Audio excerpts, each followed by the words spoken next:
Hello and welcome to The Frequency of Laughter, a show about the history of radio comedy. I'm Grace Dent, and this week we're looking in particular at the late 70s. So I'm joined by two giants of the genre, Graeme Garden and John Lloyd. Both were in the Cambridge University footlights, but while Graeme made his mark as a writer and performer in I'm Sorry I'll Read That Again and I'm Sorry I Haven't a Clue, John joined the BBC Radio Comedy Department as a producer, creating the News Quiz, Quote Unquote and the News Hoodlines before leaving to become a television producer. During the show, you'll be hearing excerpts from the programmes we're talking about, as well as contributions from some other people who were around at the time. But I started by asking Graeme what radio comedy, if any, he listened to as a child. When I discovered comedy on radio, it was such a treat. I can vaguely remember, I think, my dad listening to Itmar, which I didn't really get. You read a proclamation, Sam? Me, boss? Yes, you're similar to Himmler. But then later on, I just fell in love with the whole idea of radio and listened to programmes like Jewel and Warris, Up the Pole, Take It From Here, Much Binding in the Marsh. I loved radio so much. My dad came back from the war with various bits of sort of radio equipment, including a microphone, and I rigged up a microphone from my bedroom down to the radio in the kitchen so that I could actually broadcast, which I did from time to time. The big drawback was I could never hear it. At this stage, did you think you were very good? Because I used to go and ask my mother if I was very good.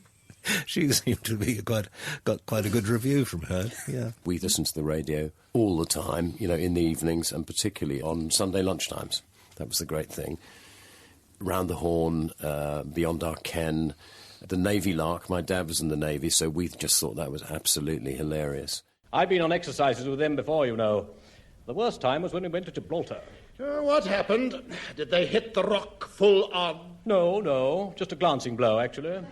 And when people asked me subsequently what are your influences, expecting me to say Monty Python or something like that, it's radio that formed my sense of humour. Was there a sense there with the comedy, though, that it was multi-layered? So if you were a child, you were appreciating it, but if you were your dad, also funny? Definitely. I mean, you know, if you've got Jules and Sandy on Round the Horn, a lot of those jokes go right over the head of a sort of 10-year-old, and your parents would be hooting with laughter. You don't know what they were on about. Chair, Julian will take you. He tortures the rye. Lovely. He's got the fingers for it. Oh. Hands of an artiste. Oh, good. When he's done that, would you ask him to do my hair? It's like the soup of broadcasting's gone a bit thin in places, hasn't it? It used to be a real proper mulligatawny, didn't it, Graeme? Well, yeah. I was going to just say, what are you both listening to now? All sorts of stuff. Count Arthur Strong. Fantastic. Cabin Precious. Very good. I loved John Finnemore stuff, yes. John Finnemore is a genius. Yeah. Count Arthur Strong, and that went to television recently? It did. It became a different thing altogether. Was quite funny, but not the same as the radio. The radio is a... Why do you think that was? Why do you think the radio had this strength? I think the radio world, well, like most things, the radio world is so full of surprises and unexpected turnings, which you can't show on television without giving them away beforehand, you know. Or an enormous budget, which you can't have anymore. Yeah. I mean, on radio, you can just play two sort of tinkly chords and say China, and you're in China.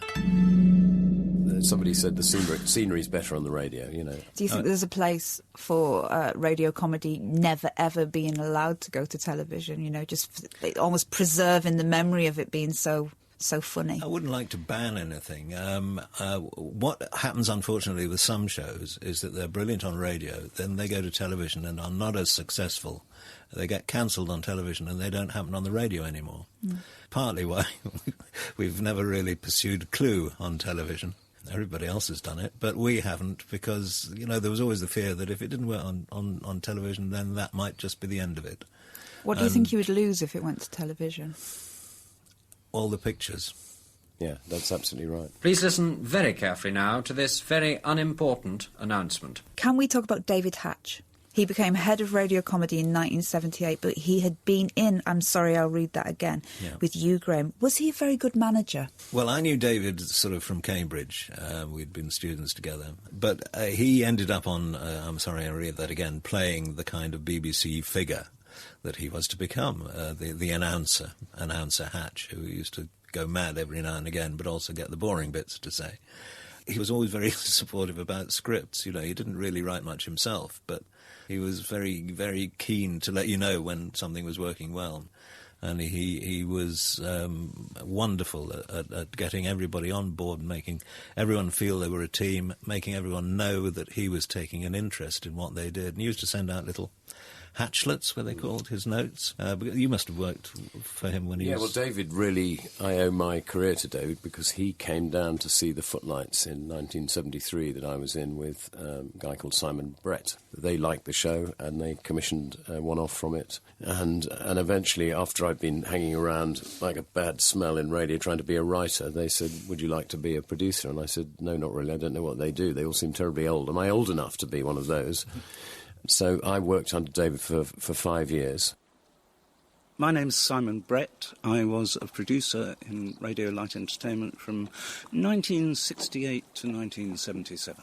I think there had been a kind of gap, an age gap with producers, and so there were quite a lot sort of over 40, I would say, and very few younger ones, and the younger ones would tend to have come sort of through the BBC. I mean, there was one called Richard Wilcox, who used to work in the gramophone library and sort of came in that way. And there was a guy called Peter Tithridge, who was quite a lot older, and he'd been a script editor, actually, and then he became a producer.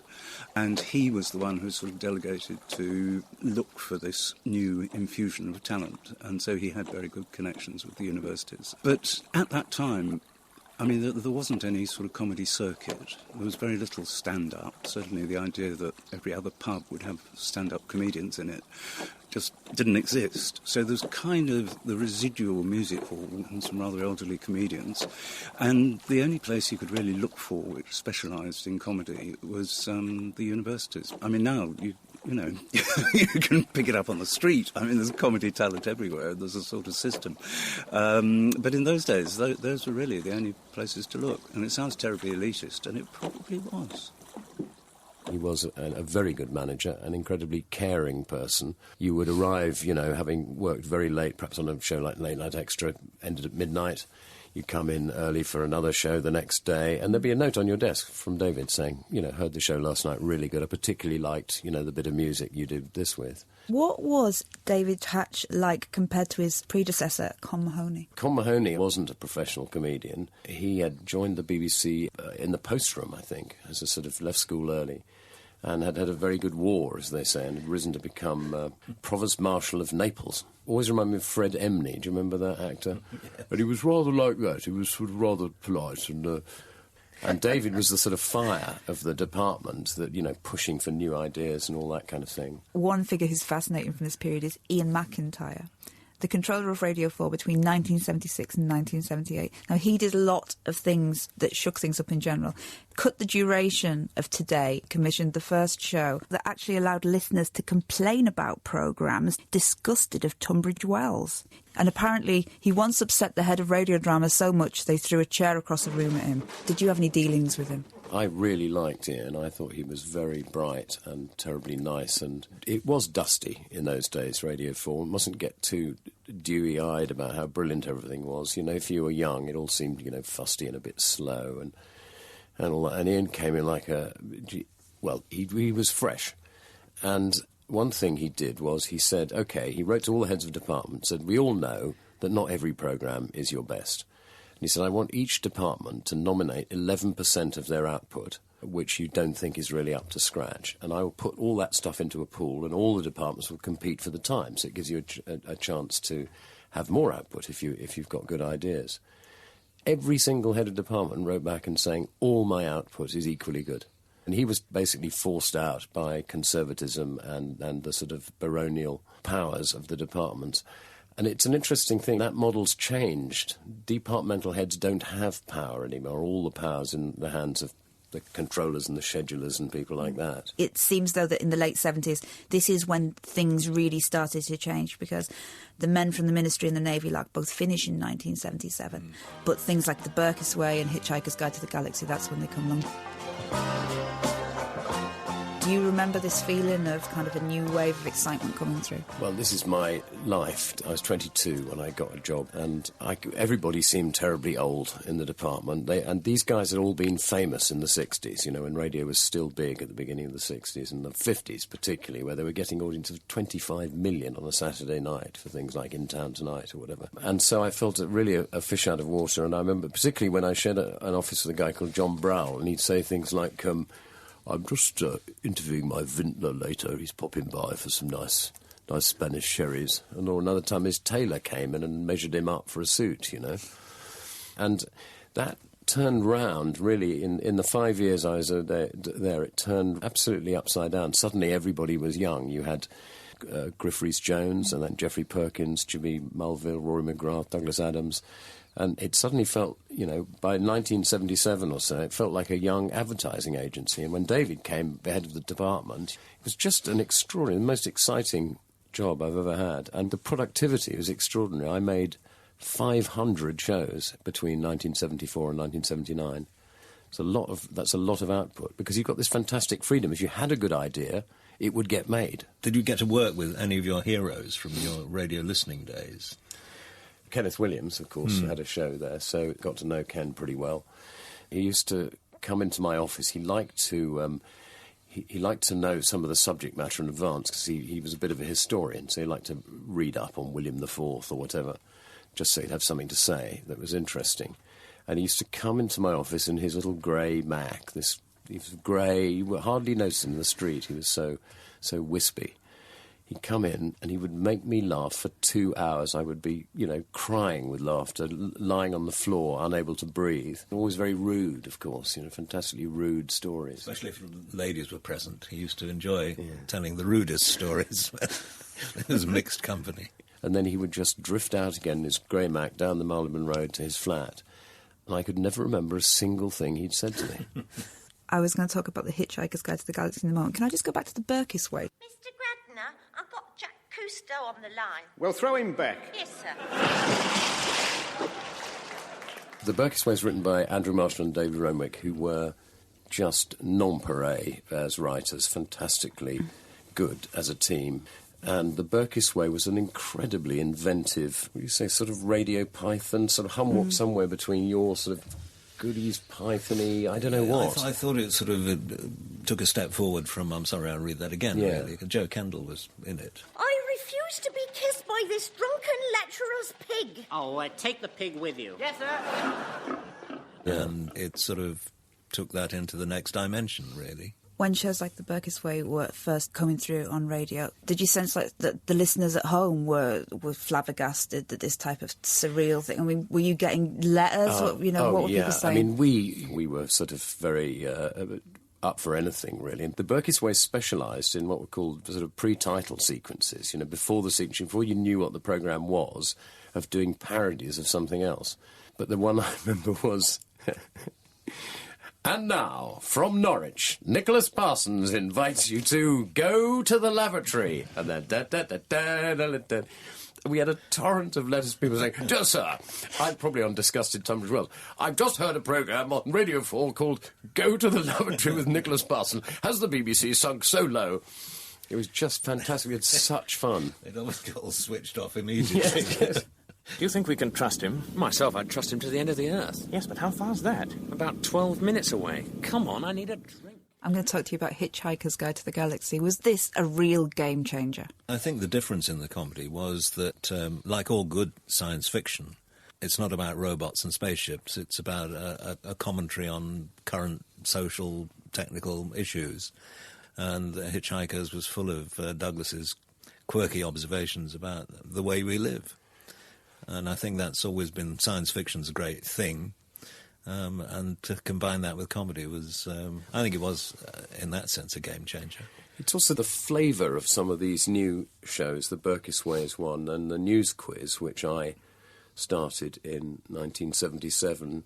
It's difficult to put your finger on it, but as an example, Nicholas Parsons came and said, "I've got this idea for a quiz about the news." I said, "Well, that's an interesting idea." And we did this pilot, and it was very jolly, you know, in a sort of way, but it just didn't work because it was all about the stories in the tabloids, little unimportant, silly things. I showed this to David Hatch, and he said, it doesn't really work, does it? It seems really a bit old-fashioned and everything. So he said, but I tell you what, the idea of a quiz about the news is really good. Why don't you have another go? Which they would say to you, and so we did a second pilot. So I thought, well, let's say what it is. It's not going to funny time. It's actually about the news. It's called the News Quiz. And we'll only have journalists in it. That was a big step forward. Did these journalists have much broadcasting experience? No, they were all new. They were astonished to be asked. And again, it was that cross-generic thing. The minute you heard it, you thought, something's happened here. This is different. It had a modernity about it and a sharpness, and it also was very unpatronising. It was very, high-end. I think it's the first number of the new Mini which isn't going to come off the Leyland assembly line. Oh, a big hand, please, for Mr. Alan Corey. Very good. You've been reading the papers. Haven't you anything better to do? I've been ordering Minis. I'm told it's only a 14-year... And was this far more off the cuff rather than comedians coming in with written lines? I mean, were these people just kind of... Nobody wrote anything. Richard Ingrams couldn't even be bothered to read the papers. He never knew anything. He never did. It was terribly funny. And Alan knew everything because Alan was very, very bright and read all the papers as a matter of course because he was interested. So he always knew the answer to everything immediately, and Richard never... knew anything. Clive be rather dry in the background. The moral here is if you want something preserved in your village or town, make sure that a lot of MPs live there. But it's this cross-generic thing that's so interesting that was happening in the 70s because the producers who were there before came from a very different background. They'd been in the army or they were, they'd risen up through the system. They were sort of, they weren't Oxbridge types, really. Those people, there were obviously performer writers who were that, apart from David. And, for example, we started the news headlines in 1976, me and Simon Brett. So Simon's Oxford-educated English graduate, and Roy Hudd from music hall, South London boy, working class, and the mixture of bright, young, university-educated writers and Roy, with his amazing timing and natural stage presence and fantastic sense of humour, was extraordinary. We were both learning so much off the other. Because Roy didn't have to do jokes about mothers-in-law anymore. He could talk about anything. And so it's no accident that show ran for, I think it was 23 years. I think it's the longest-running sketch show on radio or television. And then when we came to the end, there was some head of department who swanned in for a short time, and he took Roy out to lunch, and he said, I'm afraid we're going to cancel the show, Roy, because you're not really much like Jonathan Ross. Roy said, sorry, I wasn't aware. I didn't know that was part of the brief, but that was the reason for getting rid of it. And I think it's sadly missed, because that's where Spitting Image comes from, essentially, is from the news headlines, showing that you can be extremely funny about perhaps boring or important or difficult public events in a way that anybody can understand. And that's really where I learned my craft. Pull! Pull! Philip, don't do that in the Vatican. John, can I talk to you a little bit about Footlights? Your Footlights colleagues followed you into radio comedy, Griff Rhys-Jones, Rory McGrath, Clive Anderson, Jimmy Mulville. Was this influx of new talent, would you say it was coincidental, or were you all talking to each other and saying, come in, this is a great job? This Footlights thing, as if somehow you're born like a duke into the Footlightsdom. It's not like that. So we all came from very different backgrounds, and yes, we're friends, and we'd all become friends at university, but... There's a thing in the wind sometimes when a group of people all get to know each other and work together. It's not exactly a team thing, but there's a sort of spirit that takes place, which means that everybody gets better. Mm. And we undoubtedly all have done better than we might have done if we'd done it on our own. Rather like with Graham's, as a writer, you help each other in that way. It's better if there's more than one of you. And so it produced this sort of efflorescence of talent, really, both performing and producing and writing. I like this idea that you're saying that you almost kind of all pushed each other to be better and to do better things. Graeme, do you think that this new influx, did they push you to be better? Do you think this kind of pushed the Clue team to think, this kind of new guard coming in, did they push people to be better? I think, yes, they keep you on your toes. I mean, like John, I came in as a gang with, in fact, the cast, if I'm sorry, I'll read that again, really. Yeah. None of us, I think, had any ambitions to go into show business, except possibly Bill Oddie. Well, Bill was the star. He was totally the star, of the Student Review, and when it toured, went on Broadway for a time, yeah. What was it that Bill had? Songs. Oh, I thought you were going to say a beard. No, no, he didn't in those days. Songs, it was the songs. It was the songs, that's what he did. He was a very good songwriter. When I was a little baby, I had a winsome way of choosing funny objects with which I love to play. It's a winkle joke. No, it isn't. We kind of gave each other the courage to give it a go. I think, the generation before, they all came out of the army, we came out of university, and then another generation has come out of all sorts of places, from stand-up in particular. The huge flowering of stand-up, which happened because of the equity ruling, wasn't it? That you could earn your equity card by doing stand-up. So you didn't have to get a job, you just find an open mic somewhere.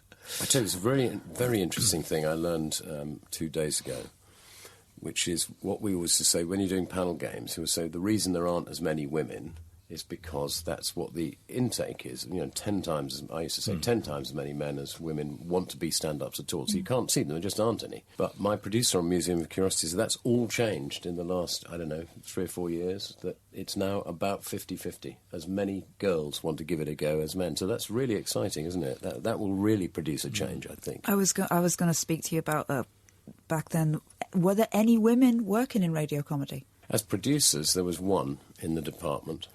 She was called Yvonne Littlewood, and she did music shows. And she wouldn't claim to be a comedy producer, but, light entertainment was entertainment of all kinds. It's so difficult, Grace, to remember how different the world was in the 70s. And actually, it's interesting that I came out of university and we all considered ourselves in the mid-70s not to be sexist. We thought of women as being equals, they were friends and all that kind of thing, but we were still. It's sort of taken 40 years for that, theoretical feminism to make itself felt in a social way, which is if half the country's stand-up comics are women, then that's a real difference. That is a terrific and exciting new thing. And you can see they're winning all the prizes in Edinburgh these days, the young comics. What do you think life was like for Yvonne, working as the only woman in so many men? Well, I think that was the way the world was. It would have been the same in hospitals and, banks and everything else. As we know, it was odd that there were none. I'm Yvonne Littlewood, a long-term serving member of BBC Light Entertainment. I was the only woman producer, and I don't really know why. I've been thinking about this. There were a lot of women who were assistants to producers, either production, the secretaries were called then, or one or two production managers who also were women. It didn't really bother me. I suppose I'd grown up in a sort of man's world, and I was never asked to produce comedy because I think, first of all, they had so many excellent comedy producers. They weren't exactly looking round for somebody else to do something. I mean, my friend Sid Lotterby, who got his job the day I did, he specialised in, Yes Minster and all those wonderful things, and I got a pretty big schedule going, and they had enough comedy producers. The fact that they weren't women, there were women who worked on them as PAs, and then, of course, in latter years, I think there were more than directors. I think Susan Belbin and Mandy Fletcher. I think I always thought I was very lucky to be doing it at all, and the fact that I was doing something I had a feeling for, and but I wouldn't have wanted to give up not a day of my job with my dots and crosses and music. It was something too special. I miss it now. I respected the comedy and I enjoyed watching it, but it never occurred to me that I might like to produce it. The BBC has quite a reputation for quite forceful and successful women in high office. Grace Wyndham Goldie was fantastically influential. Absolutely. So there are people like that. And now, of course, there are lots of female producers. But you know, believe me, as producers, the struggle to find any women who were prepared even to say they were a comedy writer was very difficult. I mean, there just weren't people. It wasn't coming in. And in Footlights, I'm sure it was true in Graham's here, on the whole, the girls didn't write the jokes. They were in because they might be, funny physical comics, like a Joe Candle. But the boys wrote the jokes, and the girls said them, really. In my day of the Footlights, we didn't have any female members at all. It was a male club. I mean, the Footlights started out as a sort of theatrical club for chaps to dress up as ladies. And they used to do these strange sort of musicals. Yeah, sort of Noel Coward. And there was a movement afoot, absolutely, to bring women in as full members of the club while I was there. Unfortunately, our treasurer, Harry Porter, the lovely old Don, just wouldn't countenance it. So the fight started then. What was his problem? What was the main problem? It was a gentleman's club. Welcome to the Museum of Curiosity, a safe refuge for any whistleblower prepared to spill the beans of interestingness. What keeps you both coming back to radio after all this time? They'll have us. But I just love radio. And, going back to what we were saying about early influences and things, it was extraordinary to meet people who had been immortalised in the pages of Radio Fun, the comic. People like Arthur Askey I worked with once. They were just sort of legends, as far as I was concerned, from my childhood. And to be part of that sort of fabric, I still just feel very, very comfortable here. Everybody likes doing radio. You can call anyone and they will come. Even when I was a baby radio producer, Nigel Rees and I started, quote-unquote, in 1976. And I said, well, why don't we ring Jonathan Miller or Tom Stoppard? OK, so we did. So they came on, You get absolutely anybody because you don't have to shave. Terry Wogan, first of all, can you tell me who confessed to this in 1977? I suppose I'm the most insulted guy since Hitler. It's either Des O'Connor or Max Bygrave. It's Des O'Connor, too much. But it is absolutely a joy, and it's what radio always has been able to do, is a deliciously rich mixture of comedy and really, really interesting information.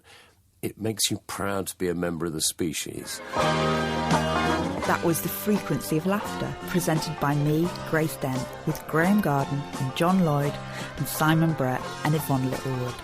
A list of the clips we've used is on the Radio 4 website.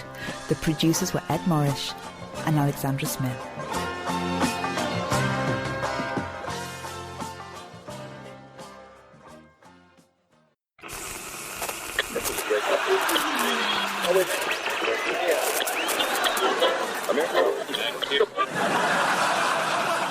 Hello and welcome to The Frequency of Laughter, a show about the history of radio comedy. I'm Grace Dent, and this week we're looking in particular at the early 1980s.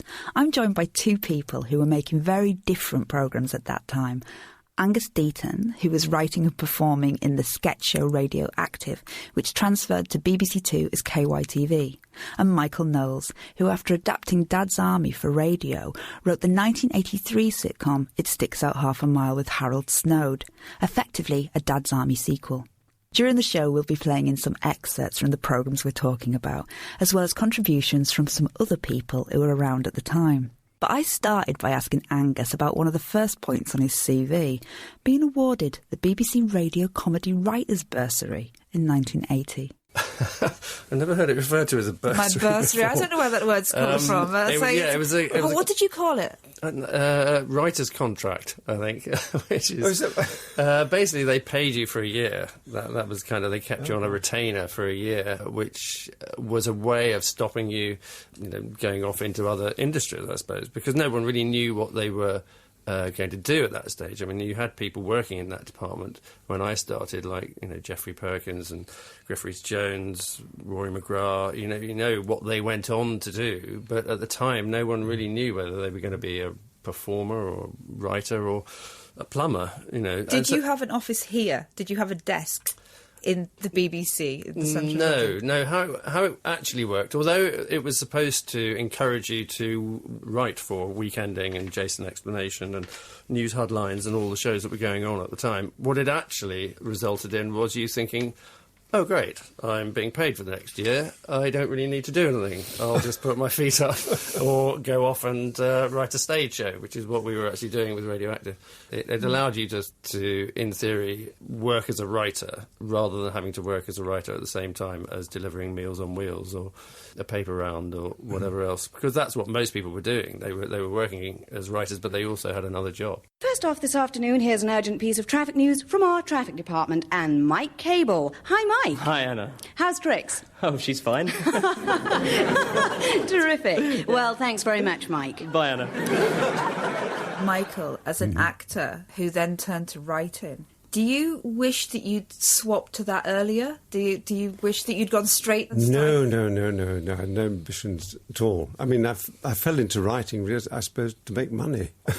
Because my wife suddenly gave birth to twins. Well, suddenly, we knew it was going to happen. That would be odd. She suddenly gave birth to twins, and you hadn't even noticed. No.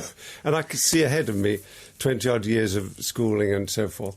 And I thought, oh, well, I'll see if I can do something. That's an awful lot of money. I know. But it's a sort of business venture. Oh, please, Uncle Arthur, it's a chance of a lifetime. Yes, well, that may well be, but there's really no way... Please, Uncle Arthur. All right. Well, I suppose there's no harm in taking down a few details. No, that's right. Right, now, purpose of loan. I want to buy Frambourne Pier. Wants to buy Frambourne. I always feel sort of an interloper because I don't consider myself a writer. I maybe have a facility with dialogue, but I'm no good at plots and storylines. But that was Harold Snowd's... That was his department, really, when the two of us were writing together. It's interesting that you still feel like that, though, Michael, because you've written thousands and thousands of words. But I look around at people who are proper writers, like yourself, write novels, I thought, I'm not in that class. All I can do is scribble a bit of dialogue, and that seems to work. Don't forget, I was in rep for about 4 years when I left RADA. So you... If you're doing weekly rep, particularly, you're doing a play a week. So after 4 or 5 years, you've got several hundred scripts in your head. Peter Ustinov say it's like a computer. So when you write a line, you instinctively know how it should sound because you've had all this pumped into you over the years. Do you drift into radio? Well, tell me about the first time that you wrote this first script. Well, we started off writing sketches for Bill Pertwee and Mike and Bernie Winters, things like that. And I was in Jimmy Perry's rep at Watford. That's how it started. A bit of nepotism here, because we all had the same agent, Richard Stone. And when this came up, they wanted the radio of Dad's Army. Jimmy and Dave said, we're too busy, we can't do it. So they said, what about you two? Godfrey, what is that peculiarly shaped object stuck in your hat? It's his head. Because Harold was also had been a producer on Dad's Army. So they said, well, do a pilot for us. So we took the first episode and presented it to them. They liked it. And that was it. We were off. 69 episodes. 69 episodes. How much adaptation did it need? Well, an enormous amount, actually. You are essentially rewriting finished shows. Yes, but radio needs a lot of words. I mean, in television you've got reaction shots. You don't need dialogue. You can say things with just a picture. But with radio, you need the words. And also with radio, you need jokes. I used to annoy him in the press. Used to say, oh, what did you do? Take the soundtrack off and just put it on? So no, it wasn't quite like that. Some things, they were so visual that we had to write an enormous amount to make it into a possible script. Well, what do you think of my big toes? Oh, my dear. They do look nasty. Right. Now, it's my contention, Wilson, that this is due entirely to active service. What? What, ingrowing toenails? Precisely. Somebody told me that in the first episodes you had everybody in uniform. Yes. So that was John Dias. He was a marvellous ex-producer, but he did go over the top a bit. And the first series said, you must all have your uniforms on. But that only lasted for it. That was for the audience to look at, of course. I'm going to ask you about some names that heads of department around this era. Bobby J. What sort of figure was he? He was a very jovial sort and a very likeable man, Bobby J. But the one overriding memory I have of him was getting us into the office after a rude word had gone out in Radioactive. And how rude was it?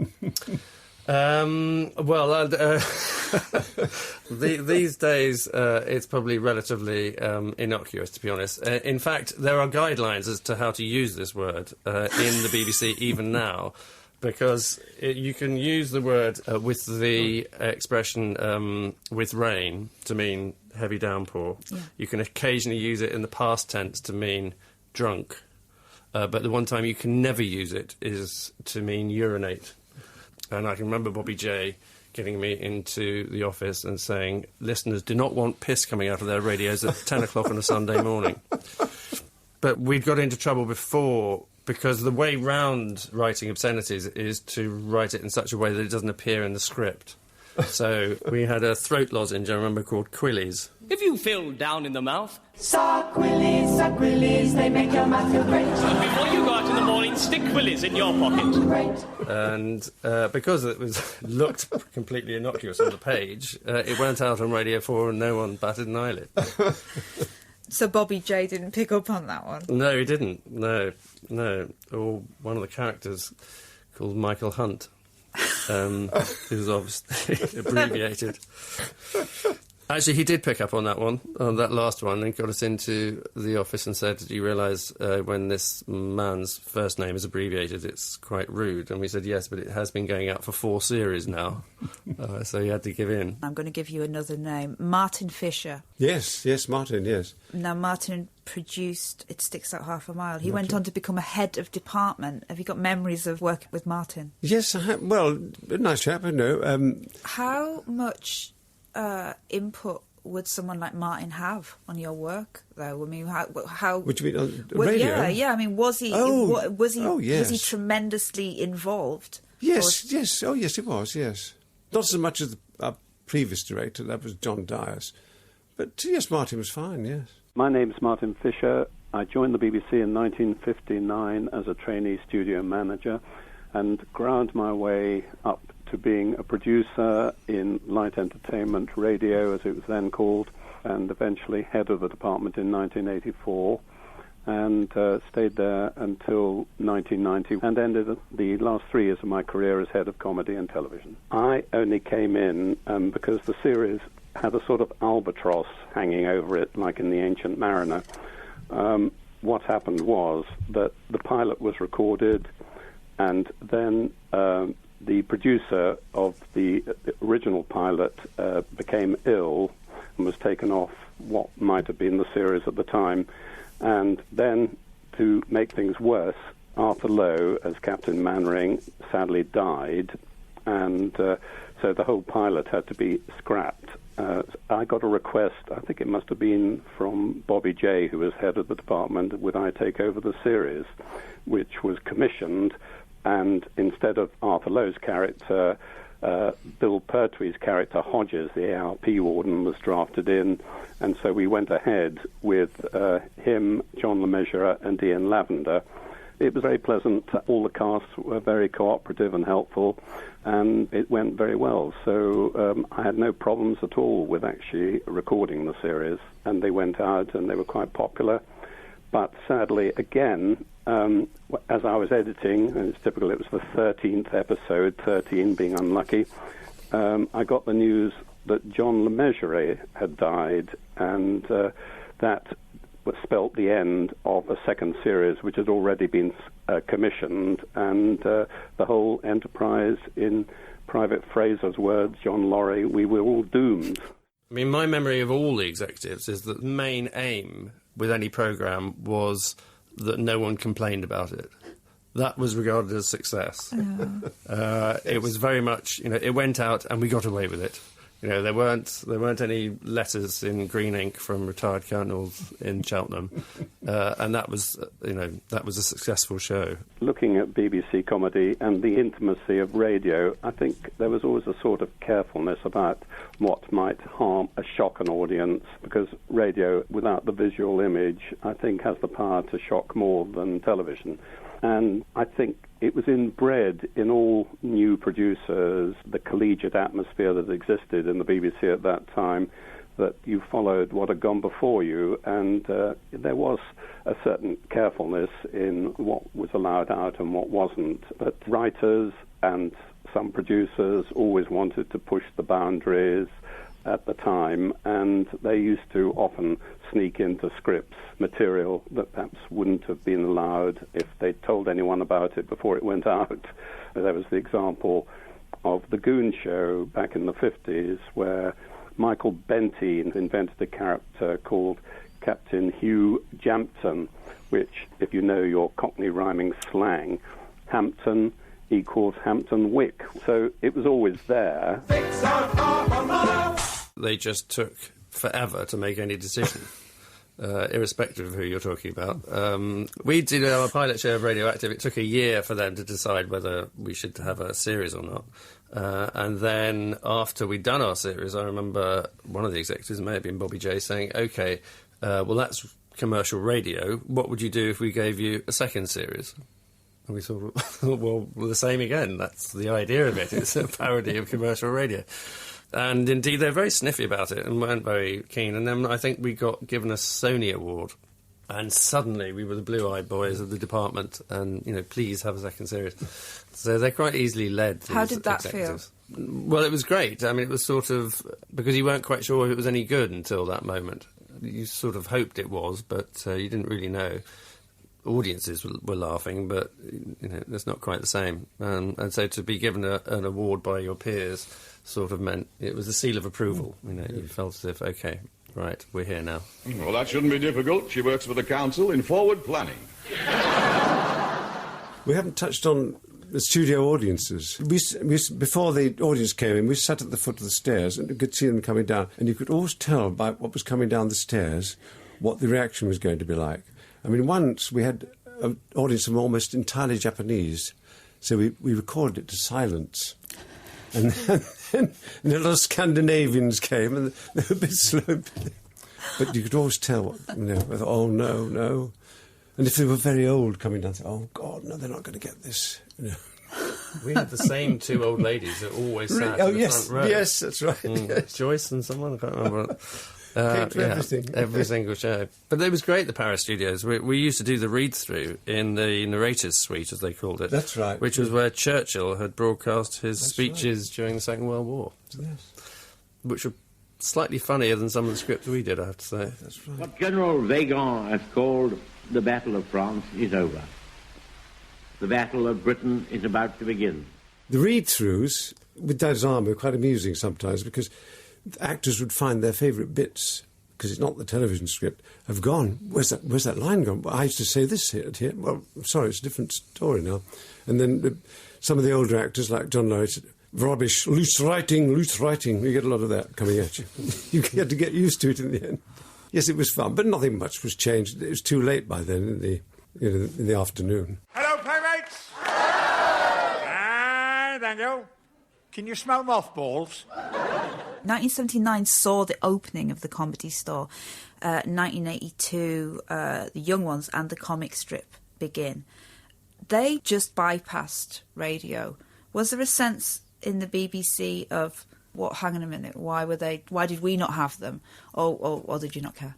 I think they looked at the BBC Light Entertainment Department and thought that it was sort of full of Oxbridge, what is the polite word, idiots, and thought, well, why do we bother? They had very successful stage shows, and so it was a very sort of visual medium that they seemed to be working in, so why not transfer that to TV? And I suppose they kind of bypassed. They didn't really need radio as a stepping stone. And so shows like The Young Ones and later Alexi's show were immediate sort of mainstream hits. And I think they were probably quite right to do that. And also, they can kind of get away with slightly more, I think, on TV, whereas with radio, you really, to take an alternative comics act and put it on radio, you would have to take out all the swear words, and then you're only basically left with good evening and thanks a lot, good night. Yes. This is Peter Richardson. The comic strip show, it wasn't just a sound show, it was visual, but also we did make a record. And we were managed by a guy called Martin Lewis, who Alexi brought in, who was determined that we should all, make a fortune out of selling albums. When you think of that time, there was a lot of people like Derek and Clive Live in the 70s that never went near radio because it was far too filthy. And, I suppose radio has always had certain standards, and they still don't drop below them in terms of, you get away with the F word on television much more than you would on... In fact, you never hear it on radio as far as I can. So it did go out on an album for, I think it was Island Records. But to answer your question, why did we never go on the radio? Well, the truth is that BBC came down to the Comic Strip Boulevard Theatre, where we were doing our show, and recorded the show for BBC Two. So somewhere in your archives, we have the show. It's just you never transmitted it. That's the truth. So the reason we're not on radio is you didn't put it out. Angus, it feels like you're telling me this. It's quite a good arrangement, really, because you've got you and your friends here in the BBC, and then you've got the Comedy Store people, and you don't really want to be there, and they don't want to be here. But in reality, it's like a mile apart, isn't it? You're really only about... Yes. It's really only down Regent Street, but never the twain seem to meet. It's quite interesting. They probably met eventually. Radioactive actually used to appear in the comic strip as part of the comic strip evening, which was almost entirely alternative comics and us. It took place in the Raymond Review Bar, I seem to remember, in London's Soho. So you went up the stairs. If you turned left, you got us. If you turned right, you got a very different show indeed. And we were kind of, a carrot and a cabbage patch. It was odd for us to be there because we were kind of establishment and I think quite staid compared with their show. But they very kindly invited us, so we took our 40 quid a week and said thanks very much. Because there seems to be this sense that just at the point when the Young Ones was starting, Arthur Askey was still making his last show for Radio 2, but, these two types of comedy were very much working together. I can remember Aid Emerson saying that he'd gone into a BBC party with Jennifer and said, so where are all the June Whitfields and Terry Scott? And Jennifer said, well, we're them now. and that's kind of what happens, is that, that young, thrusting, anarchic comic then becomes, establishment. But when you get here, did you feel aware that everybody was kind of like you? Does it strike you that there was nobody that was, like me? Does it ever strike you that or I do find it fascinating, the idea of the alternative comedy coming along and kind of smashing that idea to pieces. It's somebody from up north, as opposed to somebody from up north, literally, whatever, shouting and being coarse. Were you aware that everything was quite lovely for people coming through from Oxford and Cambridge? Boys. Yes, if you're alluding to a sort of Oxbridge mafia, then absolutely right. Yes, that's exactly what it was.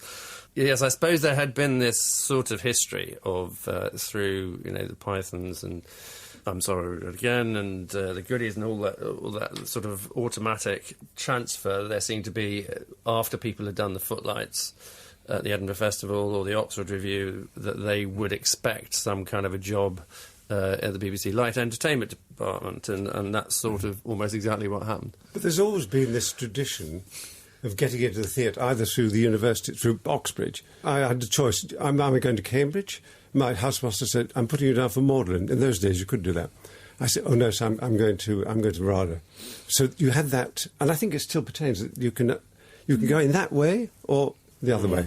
But did it feel at the time like, in a lovely way for you, did it feel like a closed shop? Well, I'm not sure it was that lovely, because in some respect it suddenly became very unfashionable, and that the smart thing was to have not gone to Oxford and Cambridge and to be a stand-up comic who swore a lot.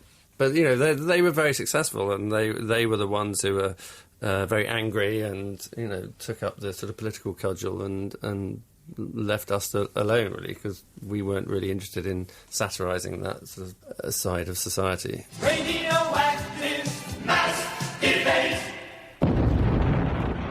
There's a new nuclear debate on Radioactive. Did the political environment of the early 1980s affect what you were doing? If I'm honest, no, not really. And I think Radioactive, I remember being criticised by one critic who said that, it wasn't politically satirical. And I thought it was always rather odd because we never set out to be politically satirical. We satirised the media, I suppose. So it was a kind of social satire, but it wasn't really politically satirical. And it's odd what people regard as politically satirical in terms of shows. Because, things like Not the 9 O'Clock News is always regarded as a sort of, political satire. But most of that, if you think about the most famous moments, they're Rowan dressed as a gorilla or Rowan walking into a lamppost. It had one or two political references that were kind of sprinkled in after they'd shot most of the sketches. And the same with Radioactive. It had a few sort of topical references, but it really wasn't a political show, and it wasn't a sort of angry political show. Did you feel like ever there was pressure writing your comedy to be satirical? Did you ever sit down and think, we should really tackle the Falklands, we should tackle the miners, we really should be thinking of something very... slightly more worthy to attack than Sky Television, which is what we ended up doing on KYTV. Yes, I think you're right. I think we probably should have, but that sort of style of comedy, that area of comedy, is, oddly enough, never really appealed to me, or given what I ended up doing, but... I don't really feel a particularly political animal, and I never really wrote political jokes. They were much more broadly comic. And I've always thought that's actually a much more difficult task. I think writing gags about politicians is not that difficult compared with sort of creating a character and finding, ways in which those characters can interact. I think that's the more difficult. Michael, you spent a lot of time with people who worked in TV. Mm-hmm. Did you discuss radio with them at all? These were TV stars. Did they ever think about radio, think about going to work in radio? Or was that something very much that you kind of, once you leapfrogged to TV, you didn't... No, there's no snobbery in that sense. No, and don't forget, they were very glad to do it, because it's a very useful way of earning money for the actors. They haven't got to learn anything, the scripts are there. And Jimmy and David used to come to the broadcasts when we recorded them, They used to say, I don't remember it being as funny as that, which we always took as being a feather in our caps. I'll say that to Angus. What is the attitude of TV people to radio? Well, it's very different these days. In the early 80s, they didn't really know what was going on radio, and I'm not sure they were that bothered. I think we'd had about 7 or 8 series of Radioactive, and I think I wrote to the head of TV comedy and got a letter back addressed to Mr. Deagtoe saying this idea is completely implausible. So I didn't really bother anymore. Good evening and welcome to It's Your Round, the show where every game has been invented by the contestants themselves. It's a daring concept, as you never know what's coming or whether it'll work, much like buying stuff on eBay when you're drunk. Angus, you didn't do any radio between the end of Radioactive... This sounds like you're telling me off. ...and I know, I want to talk to you about this. Right. And the 25th anniversary special in 2002. Yes. And then It's Your Round in 2011. Where did you go? I went to the land of television, I suppose, and I don't think it was any particular reason why I didn't do radio. I'm not sure I got offered that much. Until It's Your Round came along, and I thought that was actually a genuinely innovative idea, and still do. I've always said that radio is actually the more fun of the two medium. Unless you actually wanted the exposure and the money and the fame and all the rest of it, everyone would work in radio. But the thing is that most people feel as if the next step is to work on TV.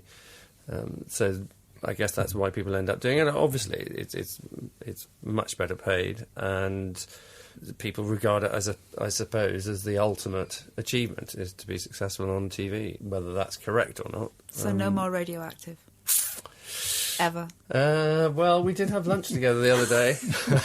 There was talk of a reunion, but it may happen. Obviously, we've lost a large part of Radioactive in Geoffrey Perkins, who was so instrumental and was sort of, our mentor. So it would be difficult to do anything now he's not around anymore.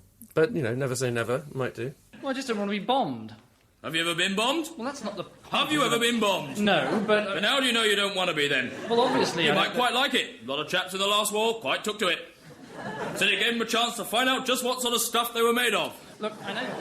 Michael, Yes. so you didn't return to radio after the TV version of High and Dry went out. Did you write other things after that, or...? I think I had a stab at one or two things, and sent the scripts in, but there were different people then, I didn't know most of the people, so I used to get comments like, from one producer, he said, it gave me a nasty feeling of marmalade behind my knees. I never quite worked it out, but also the other one, this is too much like something we've never done before. So you too avant-garde. Hang on. Yes. So I didn't bother doing any more after that. You just have to nod, I think. Yes. Thank you to Michael Knowles and Angus Deayton. That was The Frequency of Laughter, presented by me, Grace Dent, with Angus Deayton and Michael Knowles, and Martin Fisher and Peter Richardson. A list of the clips we've used is on the Radio 4 website. The producers were Ed Morris and Alexandra Smith. Boys who will make you think again, 'cause who do you think you are kidding, Mr.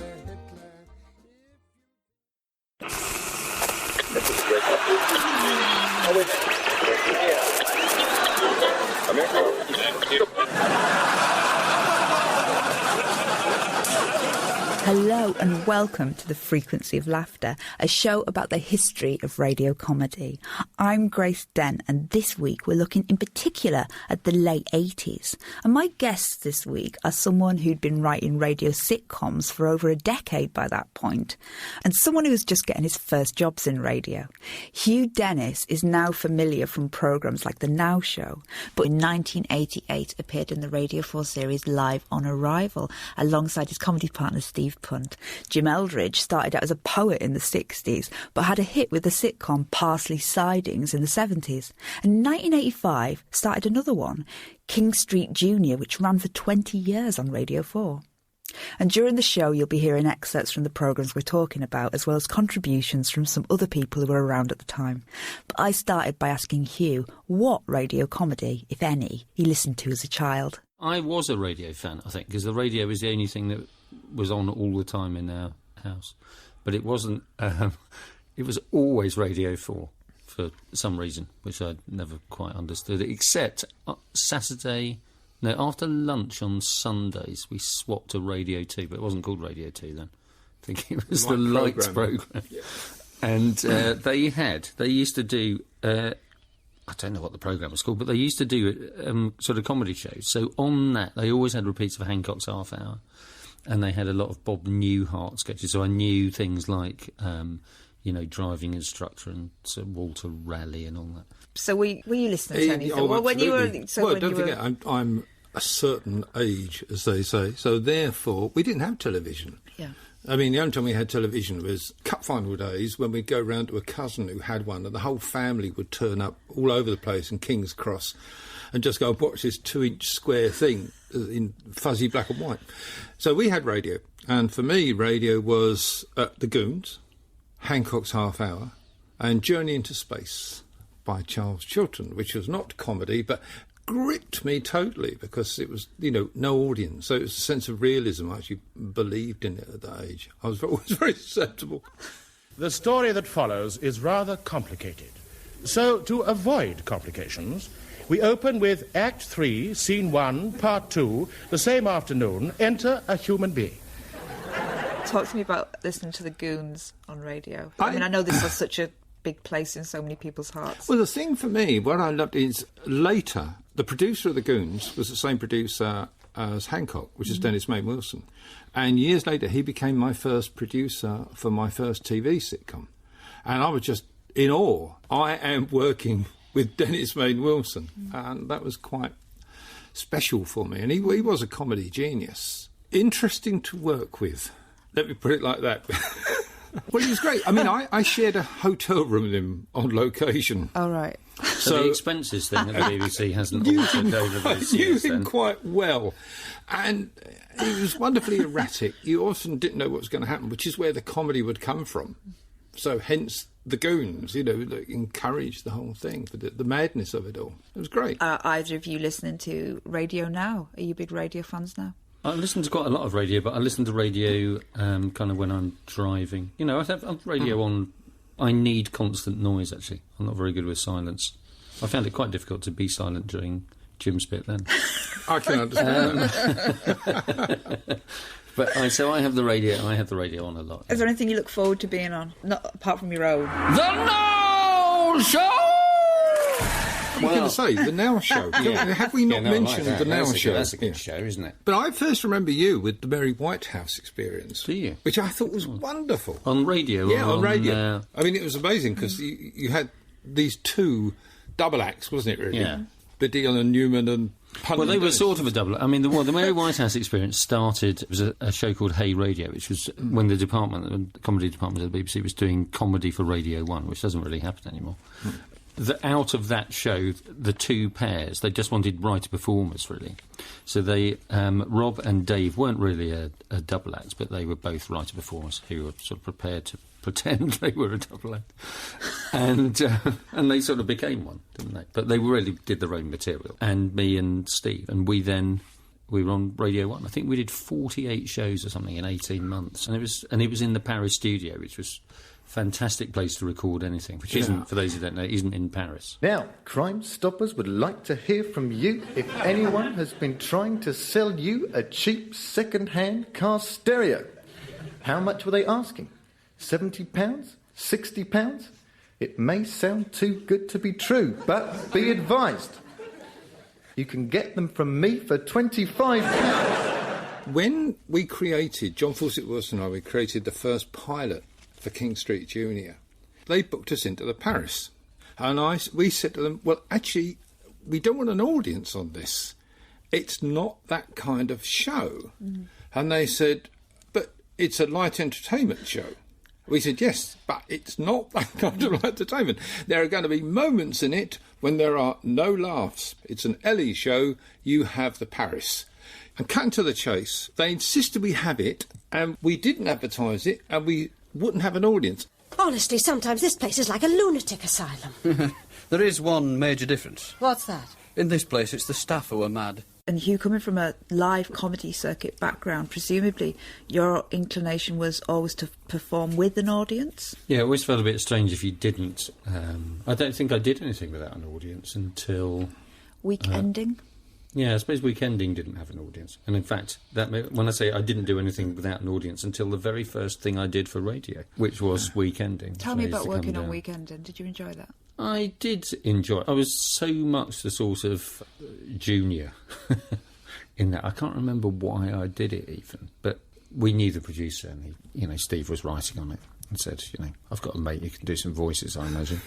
And so in I went. And I think what I loved about it was because it was the first radio done, it was just seeing how radio was put together. Because it never really occurred to me to ask how radio was put together. But there was a person, in a Foley pit, pretending to walk on gravel and banging coconuts together and all that kind of stuff, which you weren't really aware of. But it was fun. What I remember about, because I wrote briefly for Weekending as well, before you, way back in the mid-70s, sitting there one day, a thought struck me. I said, good heavens, do you know, it suddenly struck me, I'm the only one here who never went to university. And the guy next to me said, no, Jim, you're the only one here who never went to Oxford or Cambridge. I was the leftover from the previous generation, if you like, that Spike Milligan, Sykes and all that kind of stuff, and Simpson and Gorton and that had come from a different direction, and suddenly after the early 70s or mid-70s the tendency was to come from universities. Lots of people like Nick Hancock and Steve, I think, to an extent, didn't go to do degrees. They went there to do comedy. That's why they went. To join Footlights. That's why they went.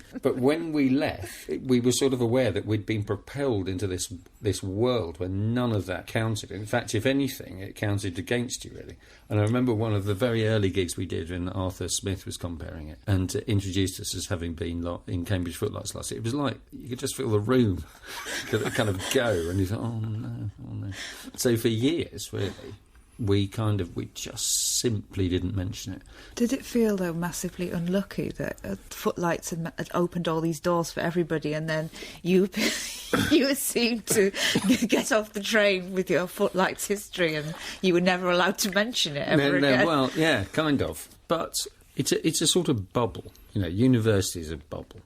And I'm very glad it opened all those doors and all the rest of it. But I think it's to sort of defend Footlights. It's this idea that if you are Footlights, you get preferred treatment coming through, kind of thing. Which I don't think that's true now. No, I don't think it. That was.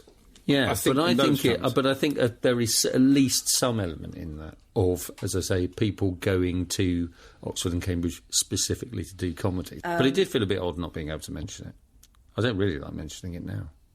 Really? But there is so much talent came through. I don't know, because I just think it comes. I just think it carries with it so much sort of. There's so much baggage about Oxbridge, and and it's kind of. It's not life, is it? You kind of think, well, I was there for. Hang on, let me work this out. Hang on, it was 24. 24 hours. I was there for 72 weeks of my life, and that's it in total. You don't last unless you've got talent. That's the bottom line. I mean. Let's put it this way, that dear old Dennis Maid Wilson, he found John Sullivan as a scene shifter at TV Centre.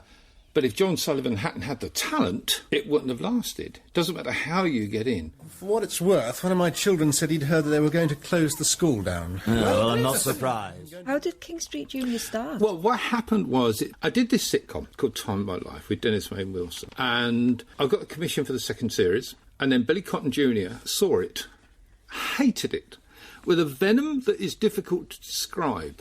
John Howard Davis said, I've commissioned the second series because it did really well in the ratings. And Billy Cotton Jr. was reported, he said, I hate this show, it's anti-family, I never want it on my network again.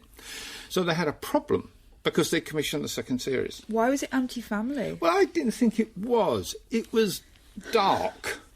It was about a guy who loses his job at the age of 50. His wife wants a divorce to marry their gay son's boyfriend. He gets mugged and ends up in the mental hospital. It was fun.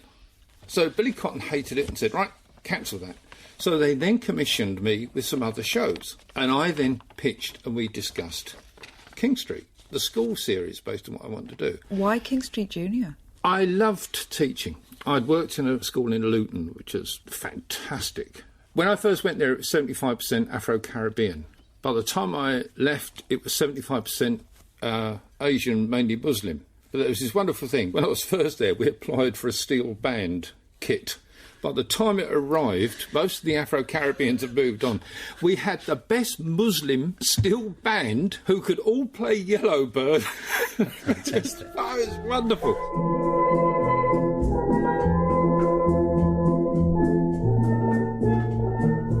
That school was inspirational to me, and I saw what was happening in education, but a lot of it was annoying to me.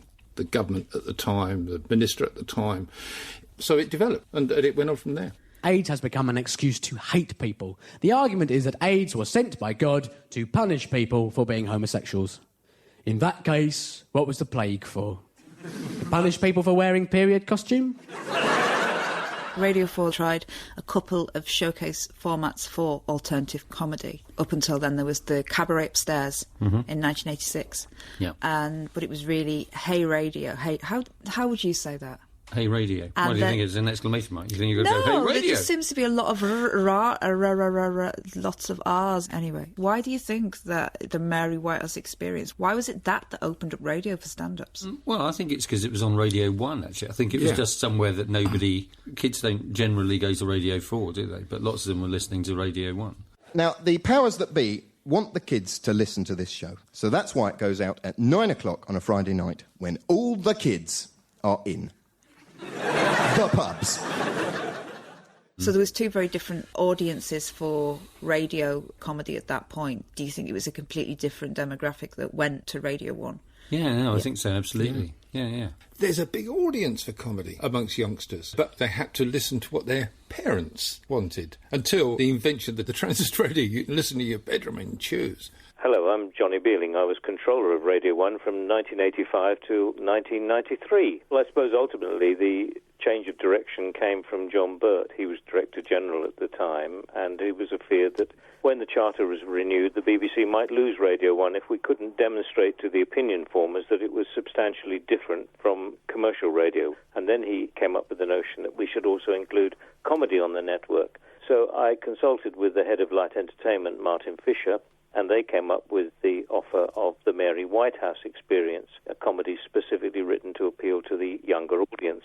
I mean, the series was so successful, I extended the initial run to 6 months. And about that time, I'd taken my management team away for a planning conference, and this conference was due to be held on my birthday. And we just sat down to dinner at a hotel when the manager came in and said, "I'm very sorry to interrupt you, sir, but there's a Mrs. Mary Whitehouse on the phone." And so reluctantly, I went to reception, picked up the phone to hear this irate woman berating me for using her name in connection with this new comedy show. Well, of course, I tried to mollify her. I assured her we'd cleared everything with our lawyers, but she said, I've instructed my lawyers to issue an injunction to stop the programme, and it will be served on you before the programme is due for broadcast. And we knew the second programme in the series was being recorded that very evening. So I put in a call to the producer in the studio to alert him, and I said, as a safety precaution, I suggest you record an alternative opening with a different title. Well, we carried on with our dinner, and transmission time, 9 o'clock, was approaching when in came a motorcycle messenger with a package for me. You can imagine, with somewhat shaky hands, I opened the package, only to find not an injunction, but a birthday greeting from the whole team, who fell about laughing at the expression on my face. And it was the remarkable Sally Grace who'd impersonated Mary Whitehouse and totally fooled me.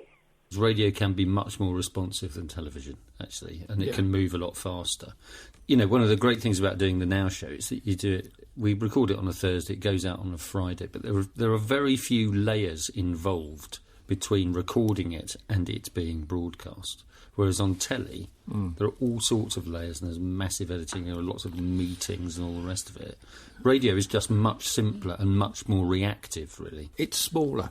You know, when we did King Street, you know, for all those years, basically me, producer, the PA, and the crew, and the cast, that was it. Write it, put it out. Why was Radio 4 not moving with this thought? Is Radio 4 ever fashionable?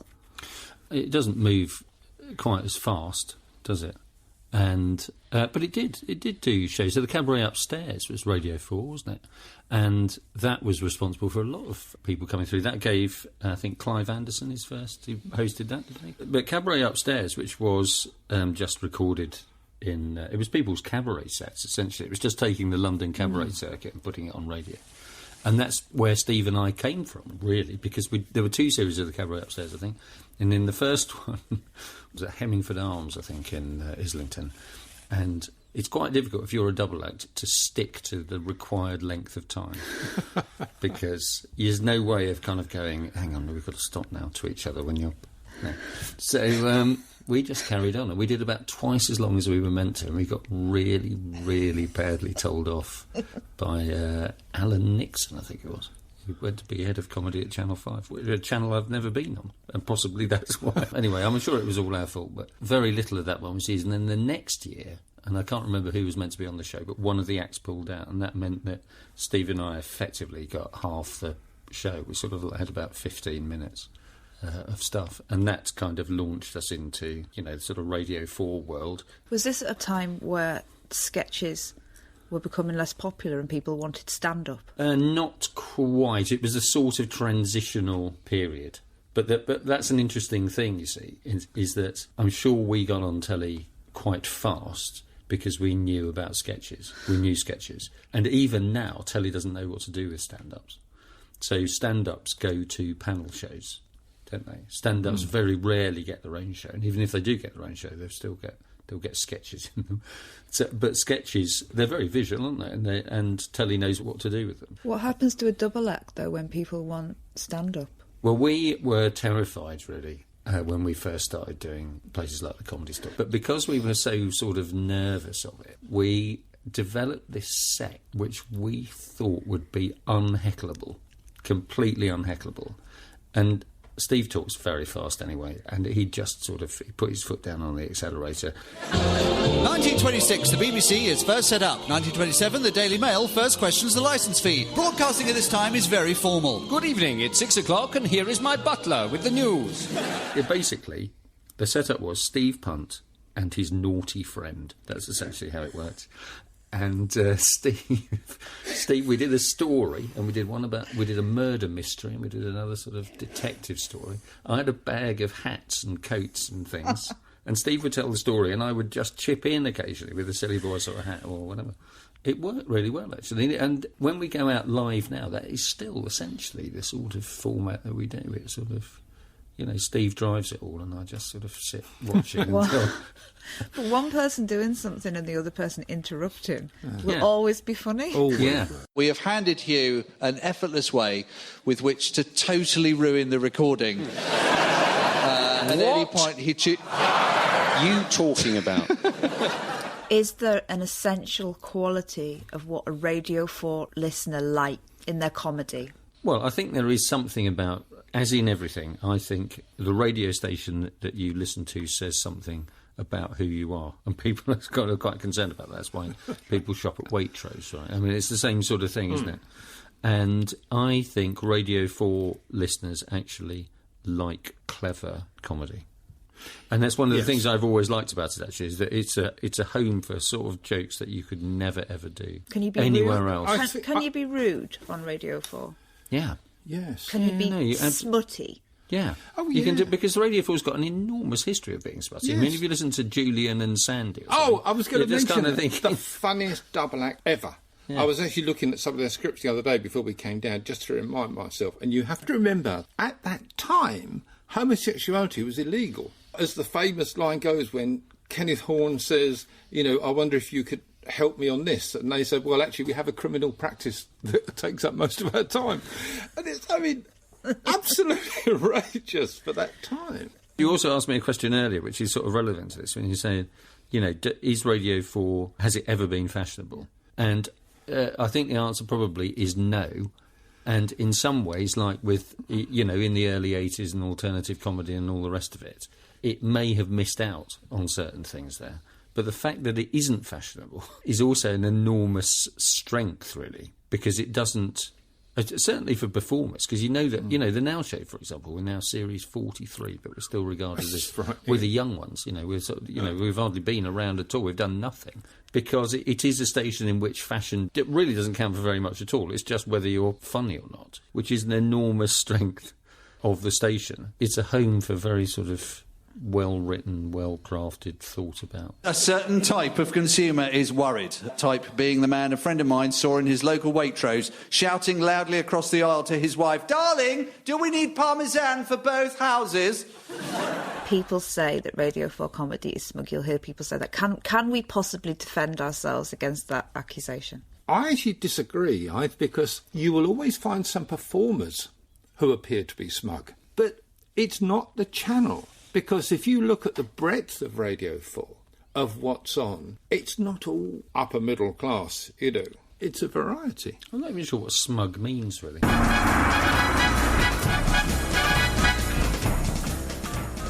The Now Show has had around 45 series. Yeah, which is sort of astonishing, I think. Do you feel like part of the Radio 4 furniture now? Or do you feel like the axe could come at any moment? Well, I hope not. But I think it's really dangerous feeling like the furniture in anything, really. I think there is an inherent danger, isn't there, in all those really long-running shows where you just kind of go, oh, it's fine, I can just turn up. And I think that's the biggest mistake you can ever make. I think it's true. Do you still feel frightened when you go out to... Yeah, always. Because I think you'd be mad not to feel slightly frightened because you're standing in front of, 300 people. What's the Now Show audience like? What, in the studio? There are regulars. But actually, over the years, it's interesting that we've tried to reduce the number of the audience who are regular. Because I think, again, there is a danger, isn't there? If people put in, you do 13 shows in a series or something, which we don't, we do about 6 or 7 now, but we used to do 13s, you would get the same people coming week by week. And as Jim says, there is this great danger then that you're actually doing the jokes for them. So if you get an audience which isn't the same as last week's, that's fine. It means you have to work harder and you have to make it all funny. You know, you can't just fall back on, hey, but we're the Now Show. Jim, did you ever have that lovely or maybe worrying feeling of being part of the furniture? Never part of the furniture. I think Hugh is absolutely right. If that happens, you might as well pack up, because your work is going to go down. When we did King Street in the first series, this woman wrote a letter of complaint in to the BBC saying it's complete rubbish, totally unrealistic, blah, blah, blah. And John Fawcett Wilson wrote back to her and said, I'm very sorry you feel that way, you know, very positive response elsewhere, and I'm sorry you feel, because in actual fact, as well as being a writer, Jim Eldridge is also a teacher. And the woman wrote back and said, I'm perfectly aware that Jim Eldridge is also a teacher. I wasn't aware that he was also a writer. And I kept that letter on my wall because it's coming back to what Hugh said about you've got to keep that edge. You mustn't get complacent. And whenever I used to feel a bit, say, smug, I'd look at that letter and just remember there's someone who can't stand you. But actually, I don't think Radio 4's ever been too worried about complaints, actually. No, I agree. You get shown the complaints log sometimes. And in a way, if you're not getting complaints, you're not really doing your job. Yeah. And I remember, certainly when Mary Whitehouse Experience went to telly, there was a fantastic... So it'd done 48 shows on Radio 1, 48-ish, and then went to BBC 2. And on BBC 2, one of the first complaints we got was from a woman who wrote in to say, last night I watched the Mary Whitehouse Experience in the belief that this would be a documentary about the life and times of Mary Whitehouse. I was shocked to the core by what I saw. Whilst talking about storms in teacups, I wish to protest about the indiscriminate use of our personal cups and saucers. The whole thing is an invasion of privacy. Yes, You took a 4-year break from King Street Junior. Yes, we did. Why? It's because I could see the axe falling. I want to jump before being pushed. And knowing that the BBC, they love numbers, they love round numbers. We were about to enter Series 10. And the other big thing is, the reason the axe falls is not necessarily because a show doesn't do well. It changes because of personnel. There will be just one teacher lost, redeployed, on a voluntary basis. If someone volunteers. Of course, if no one volunteers, and here I have to be frank, I think being frank is very important in these situations. After we did Albert and Me with Richard Beckinsale, a new controller of Radio 4 came in, as we were about to do a second. He said, I don't want this socially aware comedy, because it was about a single-parent family. I want broad comedy. So, OK. So we came up with a series called Tony's with Victor Spinetti and John Laurie in that, and we ran that for 3 series. A new controller came in. Controller said, I don't want this broad comedy. I want socially aware comedy. So he said, we got Albert and Me. The ratings may seem important, but it's about sometimes prejudice and a particular controller or a commissioner. And tell me about Helen Bowden. Helen was great. She took over at Radio 4 after we'd had the 4-year break from King Street. And Helen said, all the King Streets that you've written have been while there's a Conservative government in. Do you think education would be any different under a Labour government? How about viewing it from that? I said, yeah, I think that would be very interesting to do, because we just had Blair going education, education, education. And Helen said to me, right now, Jim, it's a one-off series with 6, no more, just a sec. And I said, certainly, sir. It got a really good rating. So she said, OK, have another series, then have another series. And so it came back. Who was the controller before Helen Bowden? James Boyle. And he was very supportive. This, again, is why, talking about how fickle things are Yeah. and how you must never be comfortable. When James Boyle was controller of Radio 4, this is the only time this has ever happened in my career. I got into a lift at Broadcasting House. I think he'd listened to the Now Show or something the night before. I didn't know who he was, but he kind of introduced himself, said, hi, I'm James Boyle.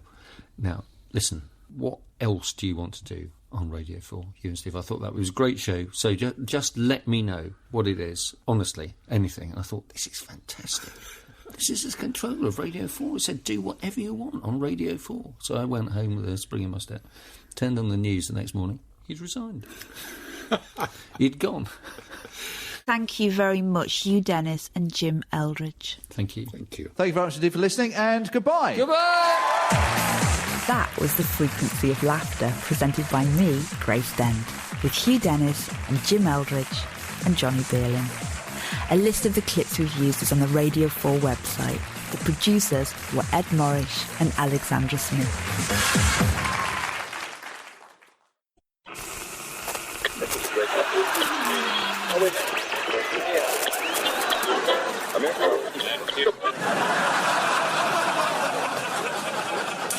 Hello and welcome to The Frequency of Laughter, a show about the history of radio comedy. I'm Grace Dent, and this week we're looking in particular at the early 90s. So I'm joined by two people who were taking their first steps in radio together at this time, albeit from slightly different sides of the microphone. Richard Herring wrote on Week Ending and On the Hour before being made a radio comedy staff writer, and then writing and performing in Lionel Nimrod's Inexplicable World with his double-act partner Stuart Lee, going on to make series such as Lee and Herring's Fist of Fun and the simply titled Lee and Herring.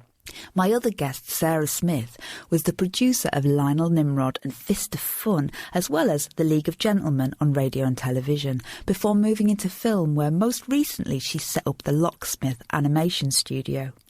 During the show, you'll be hearing excerpts from the programmes we're talking about, as well as contributions from some other people who were around at the time. But I started by asking Richard if he'd been a fan of radio comedy while growing up. As a student, I really listened to... I love Just a Minute and Kenneth Williams, especially on Just a Minute. So there was that heritage and Hitchhiker's Guide to the Galaxy and things like that. I don't massively remember lots of the shows that I was listening to, but I was listening to those, some quite good, some quite awful sketch shows. Did you ever get to appear on Just a Minute? I did, yeah. Well, only recently, yeah. So I've started... So that's an amazing thing for me, because I'm very, very excited about it. Are you any good? I'm getting quite good at it now, yeah. It's really hard. It's really, really hard. But the last couple I've had, it's about having fun on it, and I just love the way Kenneth Williams used to take it so seriously. There was a few we have. Yeah, we have, yes. And you've cleverly got in with half a second to go, Richard. I am very clever, thank you. It does rouse the envy of the... Sarah, what were you listening to when you were a child? I actually discovered it when I was at university. I kind of fell into comedy and radio by mistake. Definitely comedy by mistake. I didn't at all want a comedy career, but I left it a bit too late to join in all the kind of drama stuff that was going on at university, and the only thing in my first term, there was an audition for the Oxford Review. So I went along and I got a part in it, and then I just got sucked inextricably. I did a year with that, and then they said, oh, will you run it and direct it? So I did that. So I spent my entire time at university by mistake doing comedy. And when I was in my third year, other people in the house that I shared used to listen to the radio, and I started kind of, what are they listening to? And it turned out we were all closet Archers fans. Do you see that as somewhat of a comedy, though, the Archers? Do you laugh? Oh, yes, and they're furious when it's just that's pernicious nonsense. They wouldn't do that. But Armando Iannucci, I had done comedy with at university. He went off and got a job in BBC Radio, so I knew that it was a possibility. It was a thing a person could do. And a job came up in the department, and I thought, well, Armando got a job there, maybe I could. So I applied. And actually, just to pick up on Just a Minute, I think I went in all kind of iconoclastic about we have to change the world and make it all better, all of the radio programmes. But I was a massive secret Just a Minute fan. That was something that I listened to. And so I went to my boss at the time, and it was the one radio show. I said, I'd really like to do that. Acknowledge his own mistakes, isn't it? Isn't that a noble thing to have done? Now, look, you've got half an hour to go. Don't shoot everything at the beginning. Oh, no, right. Don't hold something back. You're quite right. I should. Yes, you're right. I need sedation, really. You do, really, yes. They had way more established producers than me. I was like 24 and a girl. They didn't quite know what to hit them. It was the old crew at that time. What was it like going in as a woman? They'd obviously met women in public, but how... I didn't think about it until one day... And I was 24, But anyway, one of them making a comment, because I was wearing quite short shorts and tights and boots, and I think there was some comment about, we've never had a producer in shorts before.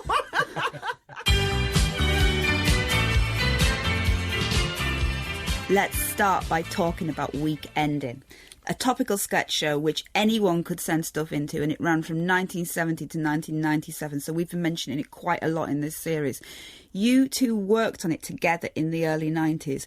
Was it actually any good? Well, one of the big theses of my interview that got me the job was how it ought to be much better. And, you know, it really depended on who was producing it, because people had radically different taste, each producer, as Richard will attest, because, you know, you could be a writer and you could be getting 5 or 6 minutes, which meant you eat, basically, as a writer, or nothing, because the producer didn't like what you did. And it would swing completely. I was very fierce about wanting to shake it up, so it was one of the first things that they put me on as a trainee, which was when Richard and Stuart... April the 20th, 1990 was the first time I got a sketch on, and Sarah was responsible for putting that sketch on. Richard, I absolutely love that you've brought a scrapbook. I've got a scrapbook of my all sketches. The things that were happening around this era. It was about Lithuania, for some reason. Got it here. It was hot then.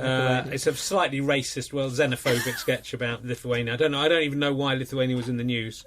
It must have joined the EU or something. I don't know. Must have been. But I cannot remember anything about it. It wasn't. You know, it's just slightly about them having potatoes as their national dish and that kind of thing. So. I remember it vividly. You would have this meeting with your group of commissioned writers, and then you have the meeting that's open to everybody in the world.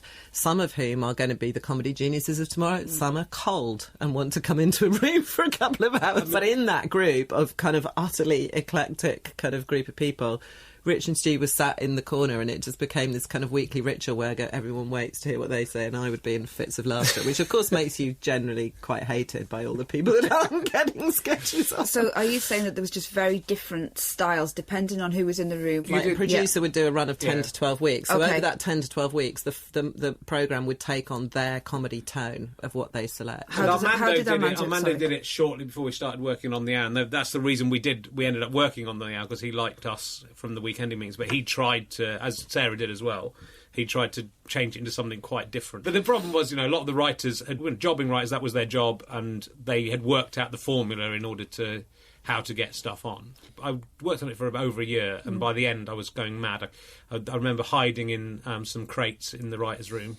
I got in a crate and I put another crate on top of me, and I refused to come out of the crates. And it was sort of a joke, but it was also, I thought, I am this close, because I didn't want to write another joke about John Majors being grey or eating peas or whatever they decided was the joke at the time. It took us about a year to get commissioned. I think we wasn't allowed to give you. We were only allowed to give out about 12 minutes worth of money.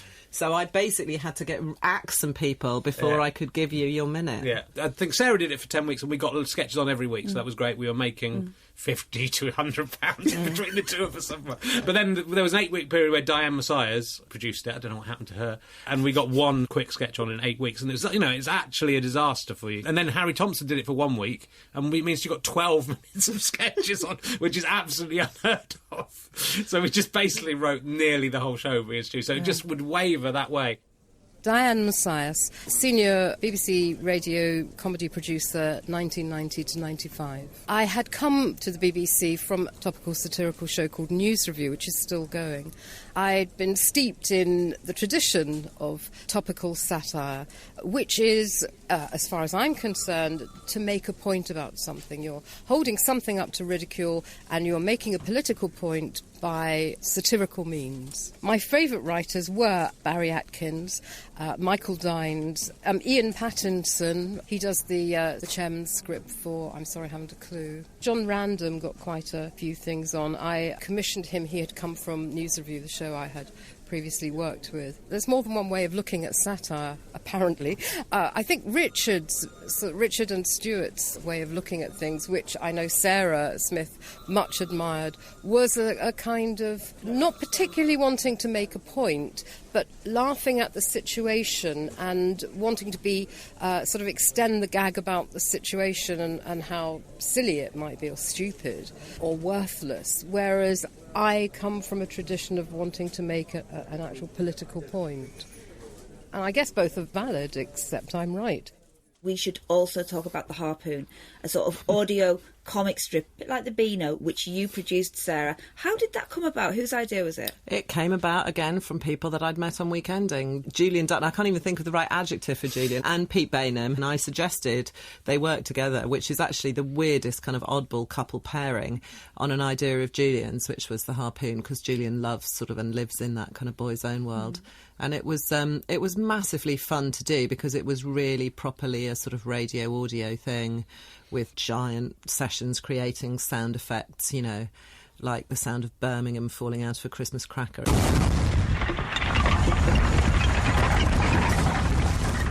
things like that, you know, which is just like really, really technically fun to do. I heard some of it recently. For some reason, we were listening to it in reference to a thing I was doing, and it's really funny when you see your old work. It's only about 10 years later that you can see anything you did objectively, and I was like, that was great. That was what a funny show, you know. And you it's such a long time before you can watch it as another person will watch it, isn't it? I'm going to move on to talking about On the Hour. The sound of a man sweeping up some change. And sweeping changes were top of the agenda when the delegates met today. Richard, Mando invited you to write on the Hour. What are your memories of that? Was this a big boost to your career, do you think? Looking back, it felt like it happened very quickly, but obviously we were there for a bit longer than I remember. But we were very lucky in that we worked with Armando on this week ending, and he liked it. And then I think it was like quite a few very successful things, like The Office, I think. He'd gone away on a production course and made this little tape of spoof news show, and then he decided to kind of try and turn that into something else. So he basically put together this superhero team of amazing talent, you know, and to make this show. So I think he was very good at spotting. You know, he brought us and David Quantick and Stephen Wells and of course he'd heard Chris Morris on. So it was really a collaboration of Chris and Armando at heart, wasn't it? He'd heard Chris on. He was on LBC or something, and he was, and Armando had been listening to him. But even though in Chris's early stuff, some of it was great and some of it was a bit, because he wasn't a comedian, there was some of it was a bit comedic, like a little bit obvious, I thought. But Armando saw within him this amazing person. I mean, I've read that, you know, recording of On the Hour was very haphazard. You'd have like empty studios just being used on an ad hoc basis. Did you just feel like, God, is this going to turn into anything? I think it was exciting to be part of it, but it didn't, we didn't know. I mean, it was ridiculous because it was basically the first major thing we did, and it became such a hit so quickly. Yeah, it took off really fast. I mean, within the first, as soon as it was going out, everyone knew that it was a really special thing. This is Sports Desk. I'm Alan Partridge. Fishing news. The British angling competition. Latest score, anglers 532, fish 0. How do you know you've got a hit? You sort of, I mean, people were, there's ratings and there's less. Talked about. But it was you'd walk into a lift and someone like... would go, you write for that on the air, that's amazing, So, and because people in radio loved it because it was about radio, so that was a great boost. So they straight away were talking about it. It was very, it was a little bit, and it was subtly anarchic underneath. It's a strange thing how Radio things 4. suddenly find their way. Because years later I did The League of Gentlemen on television, and within about 2 or 3 episodes of that going out, The Sun run a spread of all the characters from Royston Vasey. I really think you're overreacting. You're trying to turn me into a toad! Yes. Now, that wasn't even a piece of publicity that was placed. It just says that somehow something has hit a nerve and gone into the culture, and you felt that with On the Hour very early on. I seem to remember the news programmes picking up on it, like, you know, Today programme or something. I don't remember exactly what happened, but that was the feeling, that everyone kind of was aware of it and that it was out in the media. When I mentioned that about sneaking into studios and kind of grabbing people on an ad hoc basis, was that very typical of how he did things? Armando just very much kind of follows his own creative lights and agenda. He doesn't follow the conventional production schedule. He's always has an end in mind and follows whatever means get you to the end, really. Hello, I'm Armando Iannucci. Delighted to meet you. I do remember when I started as a radio producer, and I was a big radio comedy fan, and, I loved shows like Hitchhiker's Guide to the Galaxy and Radioactive. But when I arrived at radio, I was struck by how conventionally made things were, in that, 1 or 2 people went into a room and wrote something. They were probably men, and then they would come out with a script, and a producer would say, "Oh, very nice, very nice." I hated that phrase, nice. It kind of, in my head, that meant not funny. A studio would be booked for 2 or 3 hours, and actors would come in and read the words out on the page, and then sound effects would be added, or indeed played in live, if someone had access to a horse or anything like that nearby. And then the thing would be, if it was a 30-minute programme, maybe they'd record 31 minutes to be on the safe side, and then cut things down. So On the Hour was a sort of reaction to that. It was a kind of experiment in looking at the possibility of doing what was fundamentally a sketch show, but seeing if we could do it a different way so it didn't sound like all those sketch shows. So it was about if we were recording a thing that was meant to sound like a news report, actually recording it like a news report, which is get 3 or 4 people to play the parts of different characters, give them the gist of the funny stuff that they're meant to say, but ask them to say it in their own words, have someone ask them questions. So you end up with recording about an hour and a half of these 3 interviews, and then, like any news editor, going away and cutting that hour and a half of stuff down to a report that lasted 3 or 4 minutes. It was asking, what is the style of the joke that we're trying to tell? Okay, would it be improved if we actually made it in that style? So if you wanted something to sound like Radio 1, do it in a Radio 1 studio where all the limiters and the faders and everything are all set at very different levels. And getting the lip mics that sports, football commentators and horse racing commentators use, the very, very close mic, they're always, you wonder why they sound like that. And it's because, you know, with the noise in the stadium, they have to have someone that shields their mouth, so they have to speak like that. Just getting those. Why don't we record like that rather than recording it and then having to change it in the sound mix later? It wasn't a manifesto for this is how all comedy should be done. It's just a thought that if the joke about this programme is it's talking utter nonsense but it sounds really real, then really to make the joke work you have to make it sound as really real as you really can. Sarah, I'm going to move on and talk about producer choice. Suddenly every service the BBC provided was costed and you could choose whether to use in-house or independent suppliers. Did this change how you made programmes? I'm sure that once or twice I quoted it in order to get away with something that I wanted to do. Like, I think when we did League of Gentlemen, I wanted to do it all up north, and so we went, producer choice, we'll use some different studios. But my main memory is that I once ended up in a room with a lot of people talking to John Burt, and he was, I want to hear all of your views, which was fine as long as your views were pretty much like, this is all a great thing. Being me, I chipped up in the middle of it and going, well, aren't we into a situation where we'll know the cost of everything and the value of nothing, and that by the time you've costed everything down to the last 10p stamp, you lose something that the BBC has, which you can't put a price on, which is people's sense of dedication and loyalty to something that is nothing to do with money, and that if you lose that along the way, you will have lost something that does actually have a financial value, but you can't cost it. I seem to remember the room went very, very quiet, and then we just sort of moved on. Do you think that anything got better because of producer choice? No. Well, yes and no. I mean, oh, blimey, who cares? But no, I do care, because the sad thing is, if you just throw everything open to the market, what happened was a lot of good people leave and realise that they can charge themselves back to the BBC at bigger costs. So actually there's been massive inflation since then, because you still go after the best craft talent and you have no way of controlling the cost. On the other hand, you do break up the kind of slightly Jobsworth, this is how it is done, you have to buy us and there's nowhere else to go. The talks continue at the World Summit on the Future. I shall be there. Talk to me about Jonathan James Moore, head of radio comedy. Jonathan was actually, he was a good thing. I think he walked a really good line between wanting to keep the whole thing in order and not let it all get in big trouble and keep everyone at Radio 4 and Radio 2 happy, but also wanting to allow the naughty children to have fun and do their thing. He backed Lionel Nimrod, he backed On the Hour, he let those things happen, and Fizz Fun he did. He told me off when we did Weekending. We did Weekending the week that Margaret Thatcher resigned, and that's one of those kind of exciting things if you're on a satire show, because it happened on a Wednesday and we'd already planned the show. So on a Thursday it was like, OK, everyone, gloves off, the biggest news thing ever. And we did a completely bonkers show, which I loved, ending up with a sketch. Margaret Thatcher basically going out to the park all day because she didn't want Dennis to know that she'd lost her job. It was really sweet and funny. If I just come here every day until late at night, maybe Dennis will never need to know. And then it ended with an old-fashioned song, and Jonathan came in, I feel a little that you've let us down in terms of the satirical content that could have been in that show, He's watch-keeping while you're sleeping, Big Ben saying goodnight.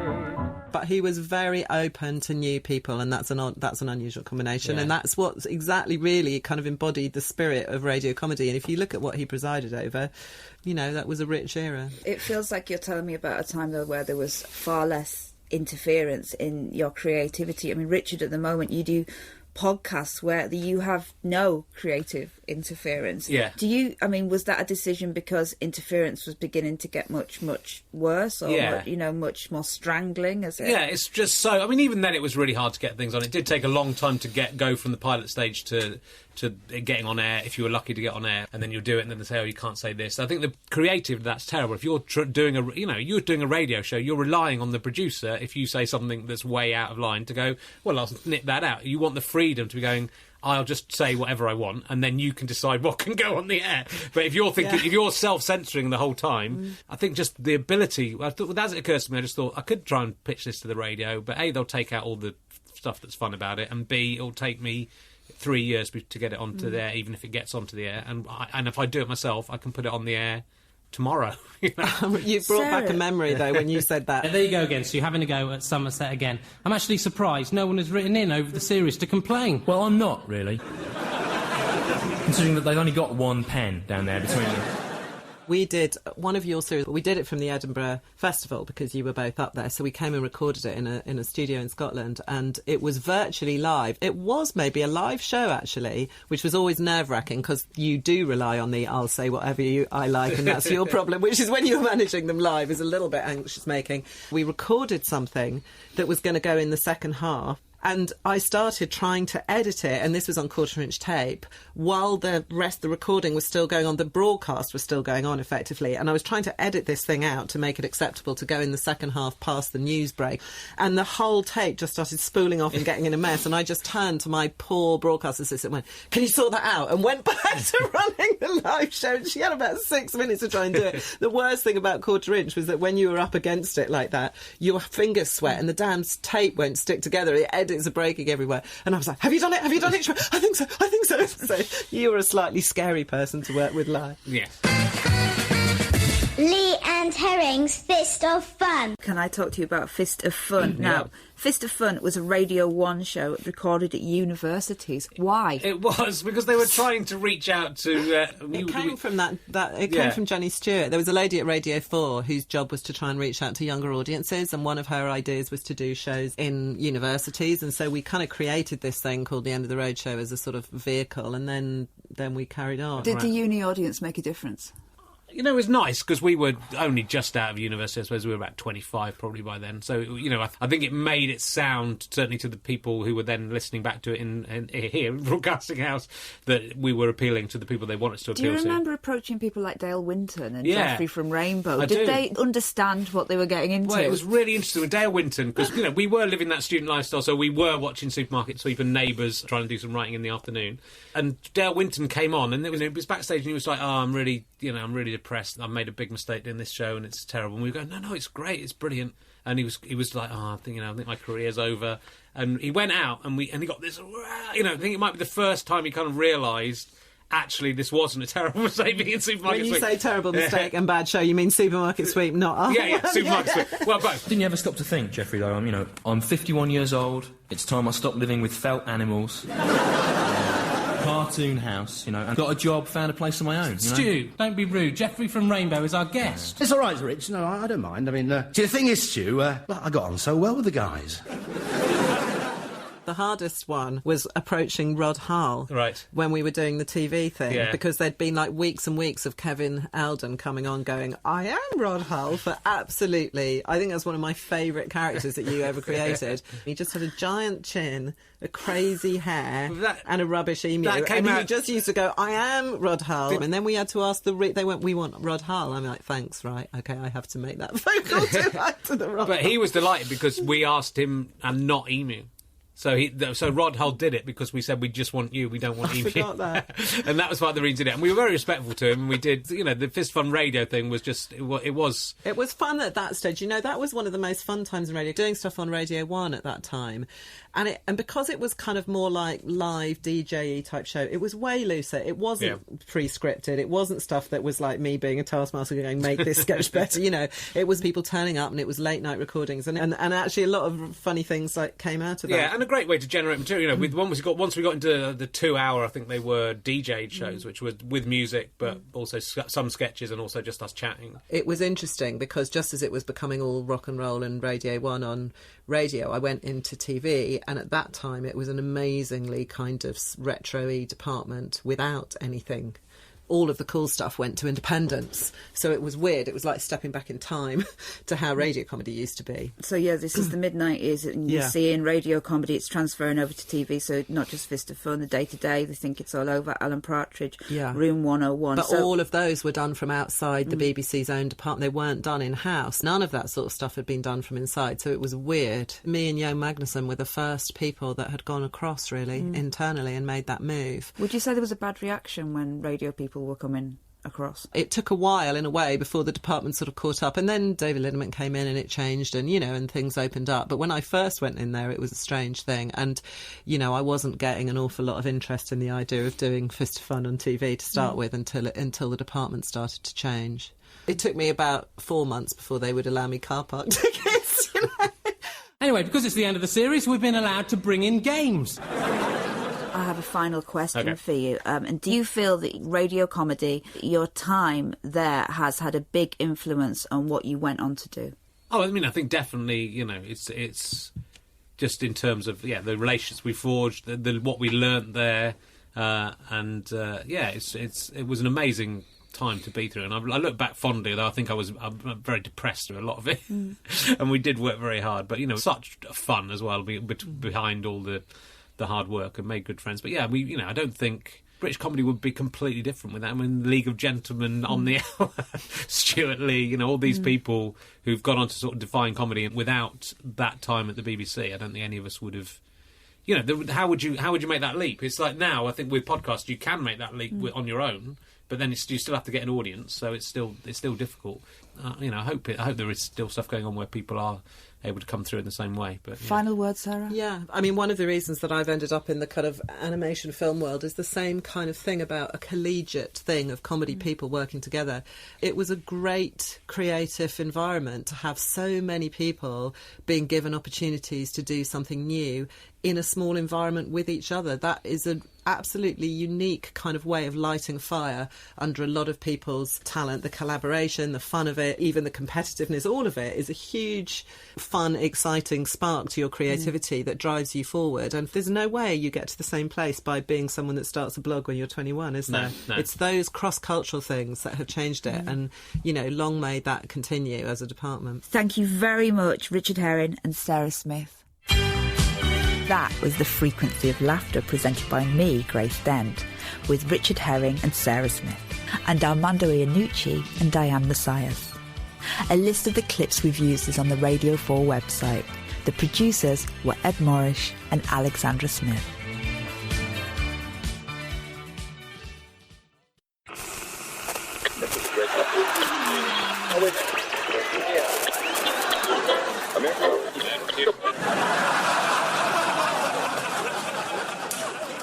Hello and welcome to The Frequency of Laughter, a show about the history of radio comedy. I'm Grace Dent, and this week we're looking in particular at the late 90s. My guests this week were both making great programmes at this point. Paul Schlesinger was the producer behind programmes like People Like Us, Absolute Power and The Sunday Format, going on to become head of radio comedy for 3 years from 2005. And Meera Syal may have become a household name after her sketch show Goodness Gracious Me transferred from Radio 4 to BBC 2, but before then she had written and starred in the Radio 4 sitcom Masala FM. As the interview develops, we'll be hearing clips from the shows we're talking about, as well as contributions from other people who were around at the time. But we start with the question we've been asking everyone. What did you listen to growing up? My parents never seemed to listen to radio or speech radio. I think I discovered it really for myself, just catching maybe something like Weekending late one Friday night and thinking this is really quite a cool thing to listen to. A bit of Kenny Everett. I seem to remember I really liked Kenny Everett on Capital Radio, and I think when he was on Radio 1, but they're very sort of sporadic memories. Yeah. I don't think I knew that there were such things as radio comedy or indeed radio drama until I was At university probably, because where I grew up in the mining village, everybody had the radio on all day, but it was tuned to Radio 1, it was tuned to pop music. And so I do remember the shock of getting to university and, I was one of the few people not from London at my drama department, and hearing somebody talk about, and I think it might have been weekending. I then discovered the World Service, which I used to listen to go to sleep, but it took me a while to actually understand that you could do comedy on radio. Subtexts. 10 things you should do by the time you're 30, or else the rest of your life isn't worth living. Date a pop star. Publish a novel. Direct an East End gangster movie. Write for a Sunday newspaper. We're looking at the second half of the 90s this week. Paul, you'd been in the department since 1991. How did it feel as a place to work at that time? Well, for me, it was quite a big culture shock because I'd come from radio drama, and there you had kind of 3 months to produce a play. I'd be doing comedy plays there. You had a long development time to develop scripts, and the first job I had in radio comedy was on weekending, where you literally, on Monday, you had no script, and then you were recording it on the Friday, and it went out that night. So it was a big learning curve for me, but very exciting. A lot of people there. I was slightly not typical in a way because I hadn't come up through stand-up or sketch or university reviews or anything like that. I came from scripts and directing actors and things like that, so I had a lot to learn, the pace of it. But because I'd done some narrative, I think there was a gap for that. So like sitcom. And do you remember your first weeks arriving?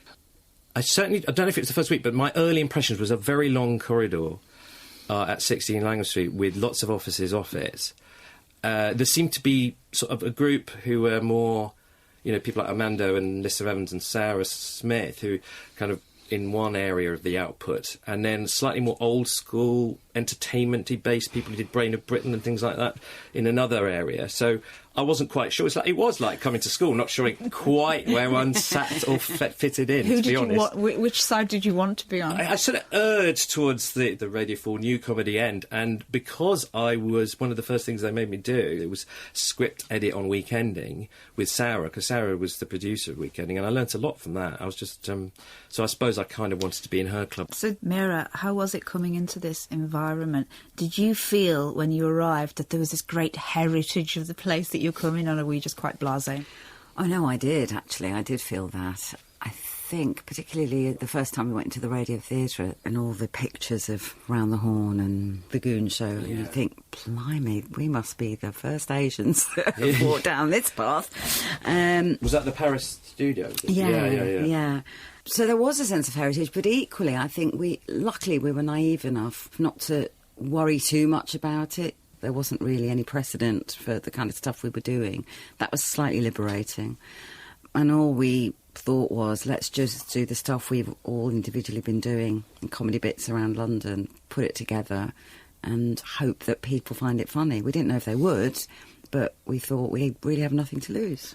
You make your bravest decisions then when you have nothing to lose. But were you confident in the process of making radio? Because there's kind of things in radio that no one really tells you how to do it. Did you make mistakes along the way? Oh, yeah. I mean, we all... Because I'd just been doing years of theatre before I got anywhere near telly and radio. And so they kept telling me not to shout. So, love, you're not on stage now. The microphones are really sensitive. You can virtually whisper. Really? But you've done live stuff, haven't you, before? Yeah, I'd done live stuff. But I think we picked that up fairly quickly. The page rustling was always the annoying thing. You just done a really good take and they go, every page you turn sounded like an avalanche. We're going to have to do the whole thing again. His name is Jonathan. Yes. Jonathan. Meera, you obviously wrote sketches for Goodness Gracious Me, and you wrote Masala FM by yourself, but you were an actor, really, weren't you? Like, why did you start writing? In order to get better roles. Not strictly true, but certainly in order to have some creative control. I mean, it was...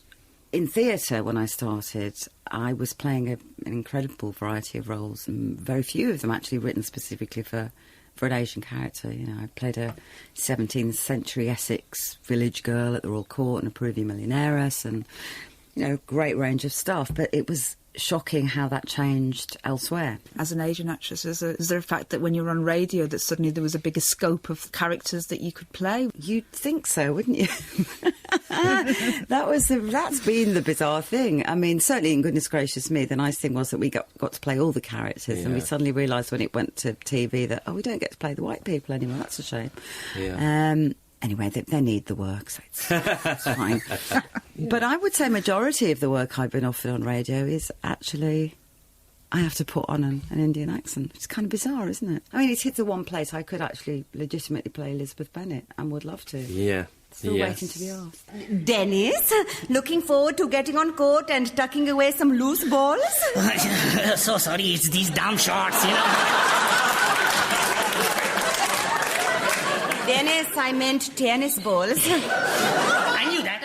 Paul, it's interesting that two of your biggest hits are media parodies, and Meera, obviously Masala FM, it's also a media parody. What is it about the topic of radio that works so well in parody when you're writing comedy? I'm not sure. I think People Like Us was it was a mock documentary, and it sort of followed a character called Roy Mallard who visited various places of work and kind of shone a light on the working lives of ordinary people. And I suppose there was a kind of similarity between that kind of piece and what was going on Radio 4 and sort of factual Radio 4, so people could recognise it. But I don't know why it sort of resonated beyond that, except the characters. Once you got beyond the parody, then it was really a character comedy, actually. But I do remember that one of the things we really, really were keen on was the reality of it and the naturalism of it. And that's what sort of half the joy of it was it sort of crept up on listeners as being a comedy. You don't think I'll be seeing a profit this year, then? Well, of course, you can see whoever you like, Michael, but I really think the time might have come to consider generating some money through disposal of a capital asset. Simon? Meera, Masala FM, tell me about it. Well, there was just so much comedy mileage because there'd been a number of, and still are, a number of Asian radio stations for very niche audiences, which always made me laugh because... With agony aunts on them as well. Right, agony aunts, matrimonial... Yeah. Was there a specific one that you were listening to? No, because they shared a lot of the same characteristics. I mean, there were some that were more for the younger generation, which were much more music-based, I guess, and at that time, fusion bhangra was the thing. And then there was the old-school radio stations that my parents' generation would listen to, which was more phone-ins, and they'd get a pundit in to do the matrimonials, who would ask for, the two children's date of birth, and would give you a potted history of the entire relationship. You see, they will love each other at first, but around year 4 of the relationship, he will have an affair. Then you will have 2 very ugly children. It's really not worth it. Thank you, next caller. And you think, no, this isn't real, is it? Is this real?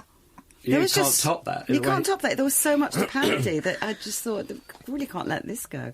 But also the affection that we had, the fact that these stations were there serving very specific needs, struggling on tiny budgets with DJs that, were probably paying to be on there, frankly. And it was sort of, a cross between homage and parody. Did you get a really warm response right away from people who recognised these stations that they were listening Yeah, to? the younger British Asian generation. I mean, our parents don't listen to radio comedy, so they didn't hear it. Hello, Auntie G. I am a sweet old lady who does nothing all day but massage my feet, say my prayers, and moan in a non-menacing way. At last, a normal old person. Do you remember working under the controllers of Radio 4, Michael Green, and then also James Boyle? Yeah, I do. I have very clear memories of both of them and slightly different feelings about it. I mean, I think, the way you got ideas off the ground within the department was a monthly meeting called the PDG, which is, I think, stood for Programme Direction Group, still exists. And you feel passionately about your idea and you put it up to this monthly meeting and then you'd get the results. When I was doing it on the board, it's like seeing your exam results at the end of the meeting. You go, have I got a turn down or have I got a script commission? Once you got a script commission or a pilot, then you went up to the next stage of pushing it up to a controller level. And when I started, the period we're talking about, it was much more informal. It seemed to be you could go up in person and talk about your idea directly to Michael Green, actually. And the contact seemed to be, as I say, more sort of one-to-one. I think when James Boyle came in, it became slightly more formalised. But there was one point, which I still feel quite strongly about, Radio 4 divided up into day parts. So they would have the same slots that exist now, in the morning slot or the 6:30 slot or the late night slot, all comedy slots, but you'd be pitching to somebody in, a news editor for a comedy show at 11 o'clock. And I remember going up trying to explain to this news guy why this show was funny. The show happened to be Sean Locke, 15 Stories, which became a television show. And the editor in question looked at it and just said, I just don't understand why this is funny. I said, well, why don't we perform it for you? So we literally sat in his office, and Bill Bailey and Sean Locke did 150 parts, and he reluctantly commissioned 3 episodes, I think, in 15 minutes. I'm Andrew Kaspari. I'm currently head of speech, radio and classical music multi-platform. I was in the late 90s, and for quite a lot of years after that, commissioning editor at Radio 4. Initially, I was responsible for the weekday evenings, which included the comedy strand that went out at 11 o'clock at night. What James Boyle was trying to do, and what we were trying to do as a team, was devise a schedule where we could put in programmes that best suited the audience need at a particular time of day. So rather than just saying, here are all my comedy programmes, where shall I put them? We were actually trying to say, what is the best thing to do for that audience at that time? How does that fit into an evening's listening? And the way of getting that culture change in the way in which we proposed programmes and the way in which we scheduled programmes was to have different people responsible for different parts of the day. And I have to say, I'll defend it, not because I was involved, but because it worked quite well.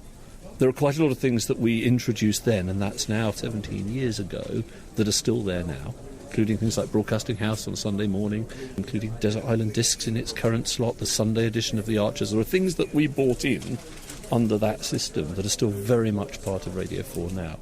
Put it fairest, my memory of the commissioning of Sean Locke is clearly slightly different to Paul's, but I'll tell you the story as it happened.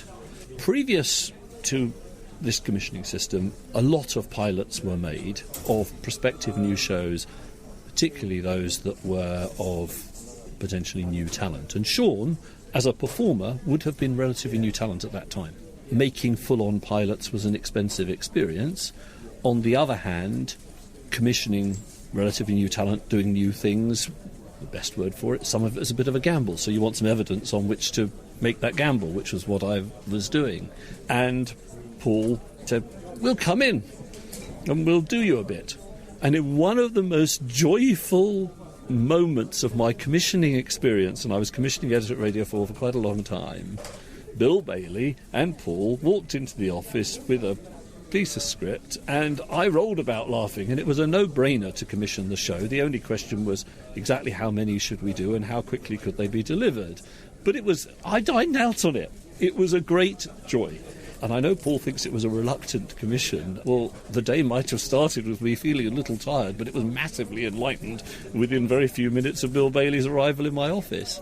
Goodness Gracious Me came a year after an all-black sketch show, The Airport, had been on, which had Felix Dexter and Llewellyn Gideon in it. But up until this point, we've talked about a history of radio comedy, which is pretty much exclusively white. Was this something that Radio 4 had noticed?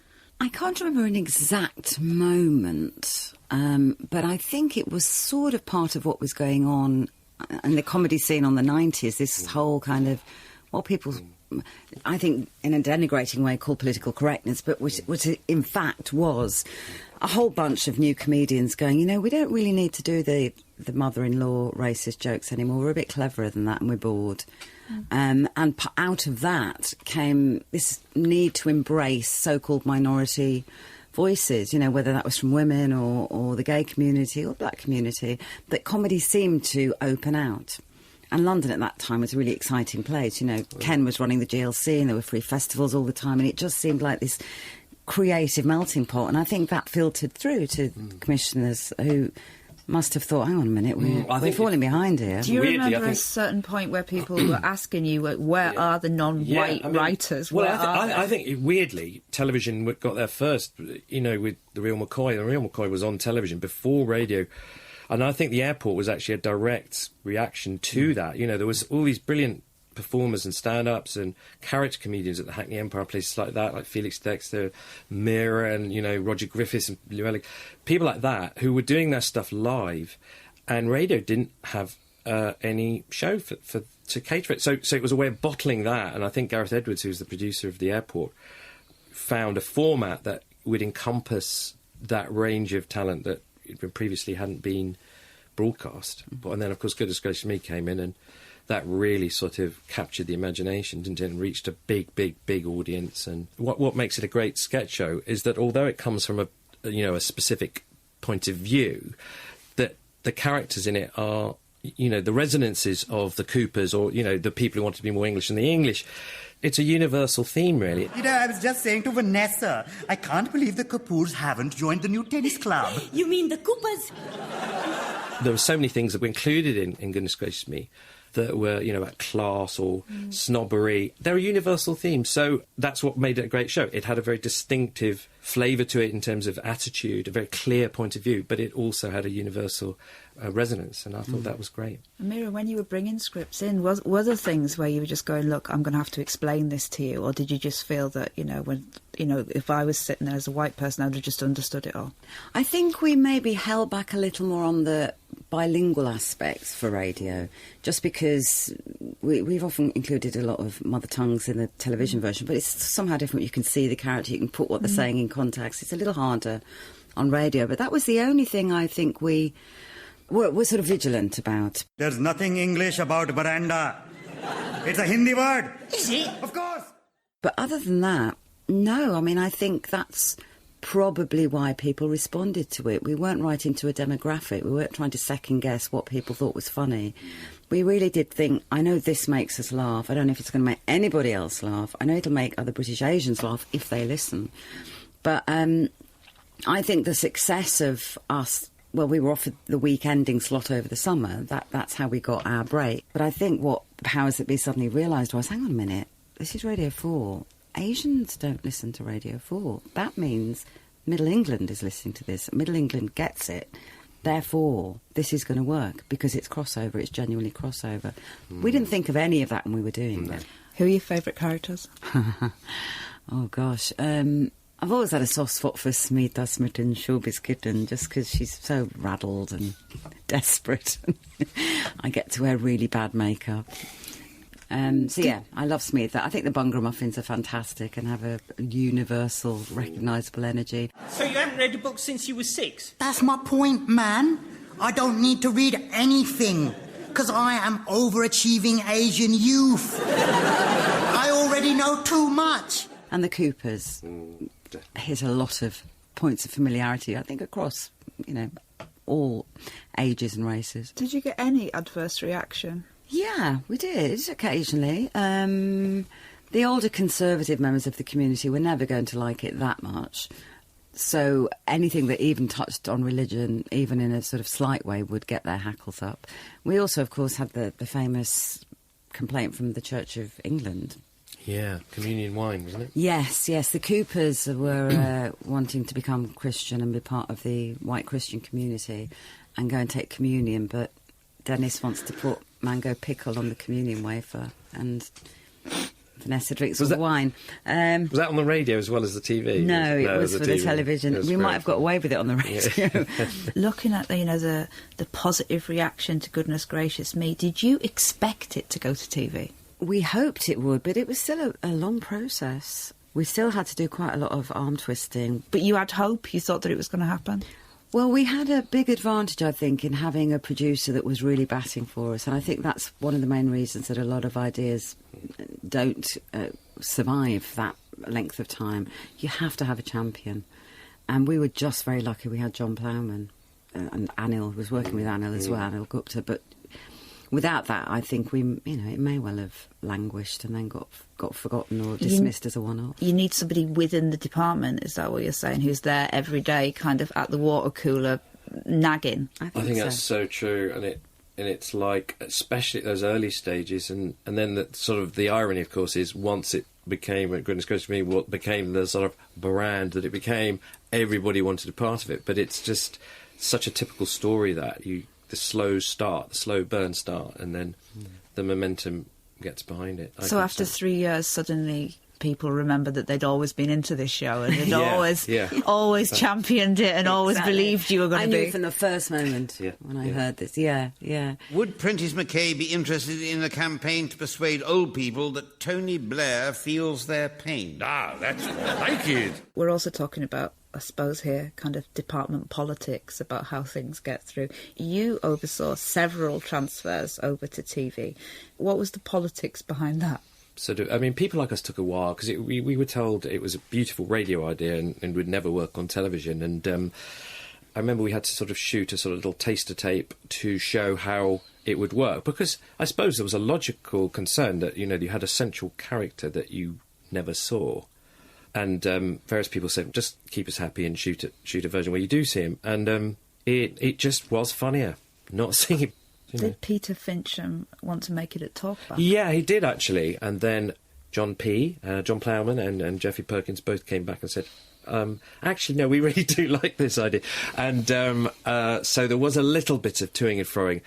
But, yeah, so we ended up doing it in-house in the end. Well, I'm Peter Fincham, and I'm Director of Television at ITV these days, and have been for a while. But in the late 90s, I was running Talkback Productions, kind of comedy TV company and other things as well, which was started by Mel Smith and Griff Rhys-Jones in the early 80s, to make radio commercials, as it happens, hence its name, Talkback. There was a period in which we listened to the radio a lot, and if we heard something really good and really funny, we thought, well, I wonder if that could be turned into television. And we probably thought to ourselves, well, if it's going to be turned into television at the BBC, why wouldn't the BBC do it? But oddly, they didn't, or they didn't have the rights or whatever. So we were able to get involved and acquire the television rights and then sell them back to the BBC. It did seem a bit strange. First time it happened, as far as I remember, but a really important time was On the Hour, which then turned into the Day-to-Day. And with On the Hour came Knowing Me, Knowing You with Alan Partridge. But it happened again a year or two later with the sports panel show They Think It's All Over, which was on BBC Radio and doing kind of okay. We thought, well, this could work for television, and sure enough, we sold it to BBC One, and it ran for 10 years, I think. What we liked about people like us was it was very funny.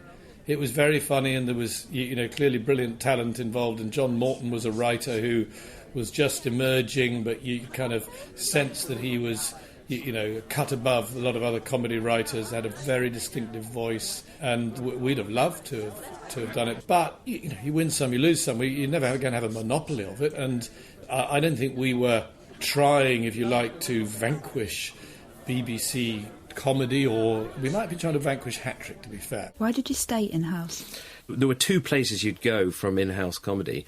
Outside was Hat-Trick and Talkback. They were the two big sort of companies. And just at the point at which I could have, or probably would have left, Paul Jackson came in to head up in-house comedy, and he was really keen to make sure that the radio-TV connection worked in a more sort of sustainable way. And because they'd lost a lot of shows, in-house shows that went to indies from radio.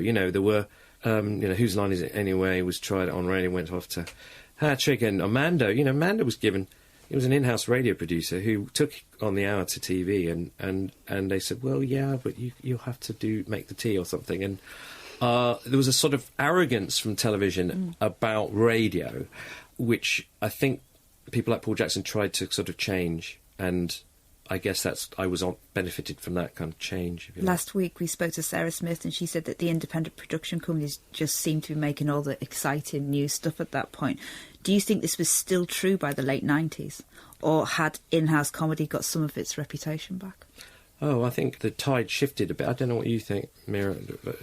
I thought that, obviously The Office came in and League of Gentlemen came in. I think one of the reasons a lot of the exciting ideas were made by indies was because television in-house we're not seriously looking at some of the best ideas radio was producing at the time. So I think that's why a lot of talent got impatient about that and left. Meera, did it cross your mind to take Goodness Gracious Me to Talkback or to Hat-Trick? I don't think we had that choice. It was always BBC owned. I mean, we could legitimately take the characters and call it a different show because we own them, because we wrote them. But the brand was so huge and recognisable. And, we loved John and we felt we were looked after, so there wasn't really any reason to go, although I think since we do feel that there could have been more nurturing and follow-up to us as a brand and as a team than there was. Do you think it would have been a very different experience if it hadn't been in-house at BBC? Maybe. I think the BBC do sometimes just get a bit complacent about what they have, and they don't do that brand loyalty thing.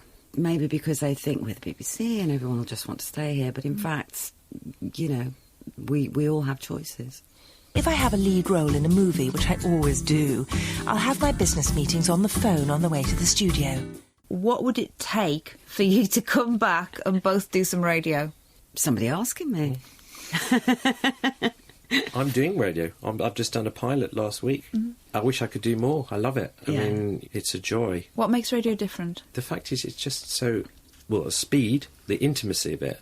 What's lovely about radio is a producer, stroke director and a writer and performers. It's just, you know, it's undiluted creativity. You don't have to brush your hair or wear nice clothes or worry that you're fat. That's number one in my list. Thank you very much, Paul Schlesinger and Meera Syal. That was The Frequency of Laughter, presented by me, Grace Dent, with Paul Schlesinger and Meera Syal, and Andrew Kaspari and Peter Fincham. A list of the clips we've used is on the Radio 4 website. The producers were Ed Morrish and Alexandra Smith.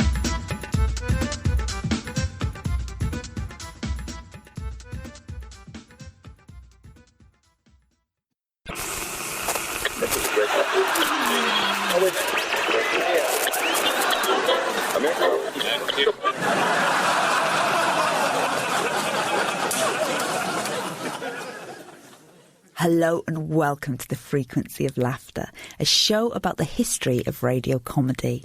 I'm Grace Dent, and in this final edition of the series, we're looking at the start of the century. My guests this week are Jan Ravens, who actually started in radio as a producer in the early 80s, but is beloved by the Radio 4 audience for her work on Dead Ringers, which started in 2000 and returned to Radio 4 earlier this year. I'm also joined by Justin Edwards, who has hosted Radio 4 Extra's Newsjack and appears in and Out of the Kitchen, and who is 1/3 of the sketch troupe The Consultants, who got their first radio series in 2003. We'll be hearing from other people as we go, as well as clips from the shows we're talking about, but I started by asking them what the must-listen shows of the early 2000s were. Well, I think The Unthinkable, I think, is the first radio job I did as a performer. And that was so I always remember that very clearly. And that had a great cast. It changed slightly over the years with David Mitchell and Emma Kennedy and Marcus Brigstock. And I think the first episode that I went on, I was really quite nervous going, what's the first time I get to step up to those big bulbous microphones in front of an audience and do it? And Hugh Dennis was on there, and I was like, oh gosh, were you frightened? Great moment. I was I was nervous that time. That was the first time you sort of speak into one of those microphones and hear your voice booming out to this. It was in the drill hall we did it, where I'd sat and seen so many shows being recorded, which I knew sort of intimately, so that was always. So I remember that show very fondly. You must forgive Janet. She's never been quite the same since her husband's ice cream van was used in a ram raid. Oh yes, I read about that. They couldn't turn off the music, and within minutes, small children arrived to witness the robbery. Jan, tell me about the first time you heard Little Britain. I do remember that what was so great about it was it had this absolutely distinctive world, this distinctive atmosphere, and a totally different feel. And that Dead Ringers had it in a way, with those sort of, those big music stings and the sort of Doctor Who thing and all that. In fact, it's so weird that, Little Britain had this, had the actual Tom Baker doing the voiceover, and Dead Ringers was full of, John Coleshaw doing Doctor Who. So it was kind of, he was the kind of man of the moment. I was gorgeous! Oh, lovely he was. He had lovely long hair and he's wearing these tight jeans, and at one point he looked at me, I thought I was going to melt. Oh, he was a nosh! The League of Gents as well, which wasn't too far around that same time. Yeah. I found that, because that has that sort of just sinister aspect to it. Yes. I find it a bit more chilling. He's not a cultured man, you must admit, Iris. He looks like a shaved monkey in a Burton suit. No, I don't remember it being shocking, but, you're talking to the woman that produced a sketch show called 3+1 in 1982 or something, and it had to be taken off the air because it included the word orgasm. Oh, good heavens. Were women having orgasms in 1982? Well, yes, there was a big... the sketch was like a parody of Cosmopolitan magazine, knit yourself an orgasm. But, comically repeating the word orgasm, we were considered to have gone way too far. How did you get into this role where you were foisting orgasms on the Radio 4 audience? I left Cambridge, had done Footlights and all that sort of palaver. I applied for a job as a radio producer. Anyway, I lost out on it.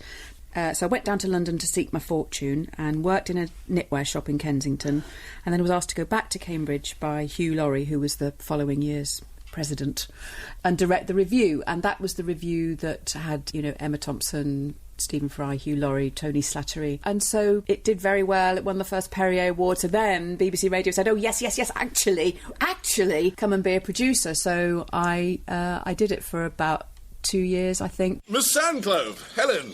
Timothy. It's a trifle chilly. I think I'll just slip into the house and put some clothes on. But I wasn't really cut out for it, to be honest, and I think it was, although it was a well-trodden path for male Footlights graduates like, Griff Rhys-Jones, Jimmy Mulville, John Lloyd, I was actually the first woman comedy producer, and it was just like walking into a golf club. I mean, it was... it was all going, ha, old girl, come and have a G&T at the BBC club. Now, you male producers, you must look out because Jan might get a bit funny at certain times of the month and all this.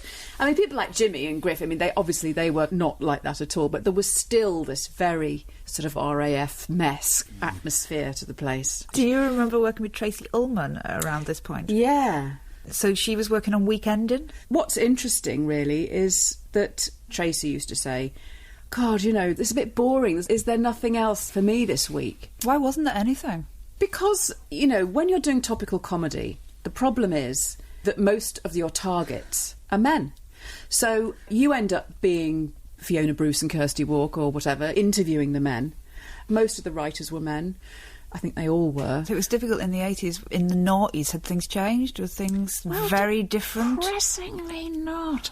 I think in other aspects of comedy, things had changed. I think that's what's interesting, really, about topical comedy, and I don't know if it's because the targets are largely male. It's just one of those things that we just have to keep pushing it. The new initiative to teach children programming in schools has led to fears that some kids are using their skills to write malicious hacking code, even able to gain access to BBC presenter scripts and change them moments before broadcast, which is why I'm a giant knobber. You've both done topical shows. Do you class that as satire, or do you just think they're jokes about the news?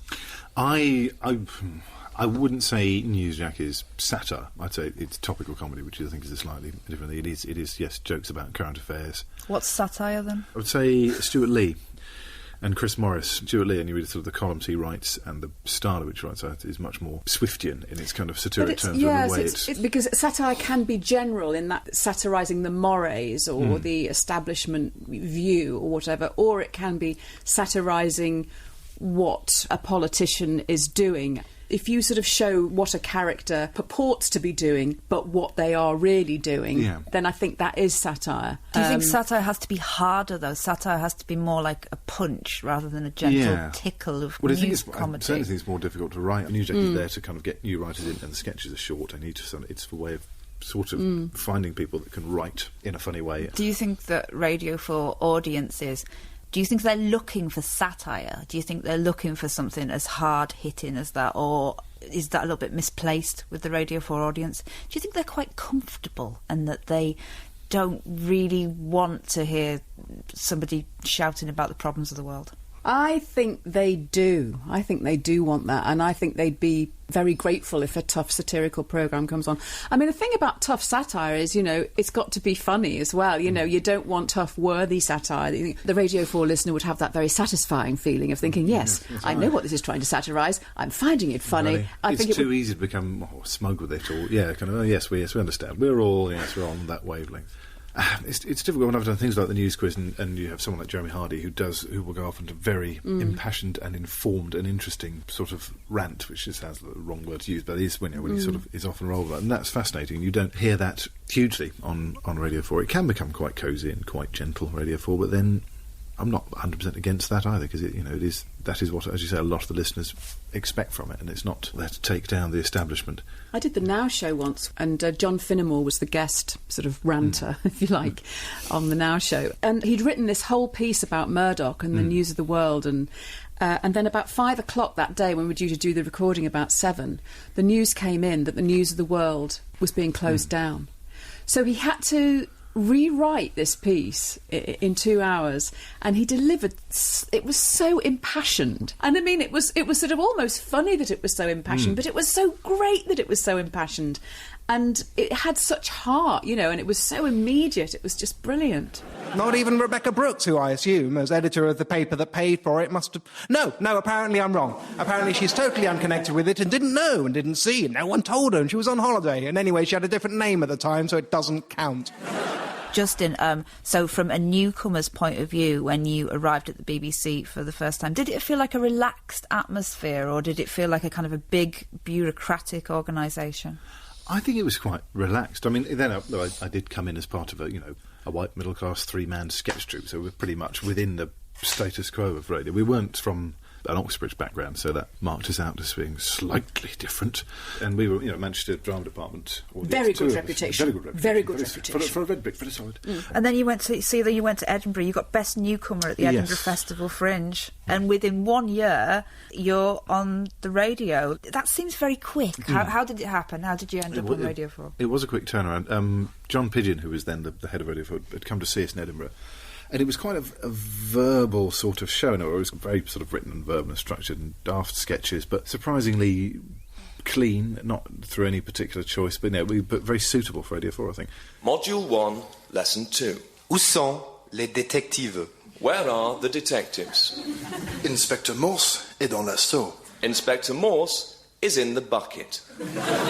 And obviously we had an hour's worth of stuff there, and John had come to see us, and Will Saunders, who was our producer for all the radio series, had sort of dragged him on, so you've got to see these. And he came to see us and liked us and commissioned, basically, a pilot. I think John, quite knowingly, he knew that there was something that was going to drop out the schedules in January, and we had enough to make 4 15 minutes to do a full series of 4. Basically recorded our hour's worth of Edinburgh material, plus extra bits that we'd written. And so I think John, in his wisdom, thought, I'm going to keep this because I know that this series that's supposed to go on in January and isn't going to happen. So that John could go, just pop this out. Why don't we pop this out? So we recorded it in November, December. That was out by January. And then they commissioned a second series about 2 months later. Quite scary, presumably, because that's 3 hours of material. You've suddenly, you've had all this time where you've come up with this 1 hour. It's like that difficult second album times 3, isn't it? It was, it was a challenge. But I think actually our third series, which we did quite quickly again after that was our best one, because it always is the way that they do run in 3s. I think those kind of things. The first time we did it, we were still full of excitement, enthusiasm. We had loads of material. The second series, I don't know, write this, and then we really found our feet with the third series and really knew what we wanted to do and used the medium well, and were very inventive with the sound effects and had lots of kind of. And then does anyone tell you how to make radio when you arrive for the first series? Does anybody tell you what to do? No, not at all, which is quite nice. Because there's definite ways that you have to make radio. You would think that somebody might give you a book. Give you a sort of... No, I think this is what a good producer, and Will was a very good producer. When he hadn't produced a sketch show before, but he went to the archive and got out all the sketch shows the last 10 years and listened to them all and went, right, OK, I think I've got an idea of what the best way... And we had a very good Jerry Peel, who does loads of sound effects across radio. There's lots and lots of sitcoms and shows. You won't always hear him credited at the end, but he does. And he was an incredible sound mixer and soundscape developer, if that's the right word. Not really. And it's very musical as well. We had lots of songs in the show, and he would do quite a few musical arrangements, and he rewrote the theme tune. We do a different theme tune with a slightly different arrangement every week. I'm over here. I'm over here. He's over there. He's over there. And I'm in the middle of the other two, equidistant from either shoe. The shape we're making is just for fun. Can you work out what we've done? We're in a line. We're in a line. And he'd do all of those and do. But you would give him sort of things like, I want the noise of a bear falling into an orchestra pit. And he'd go, all right then.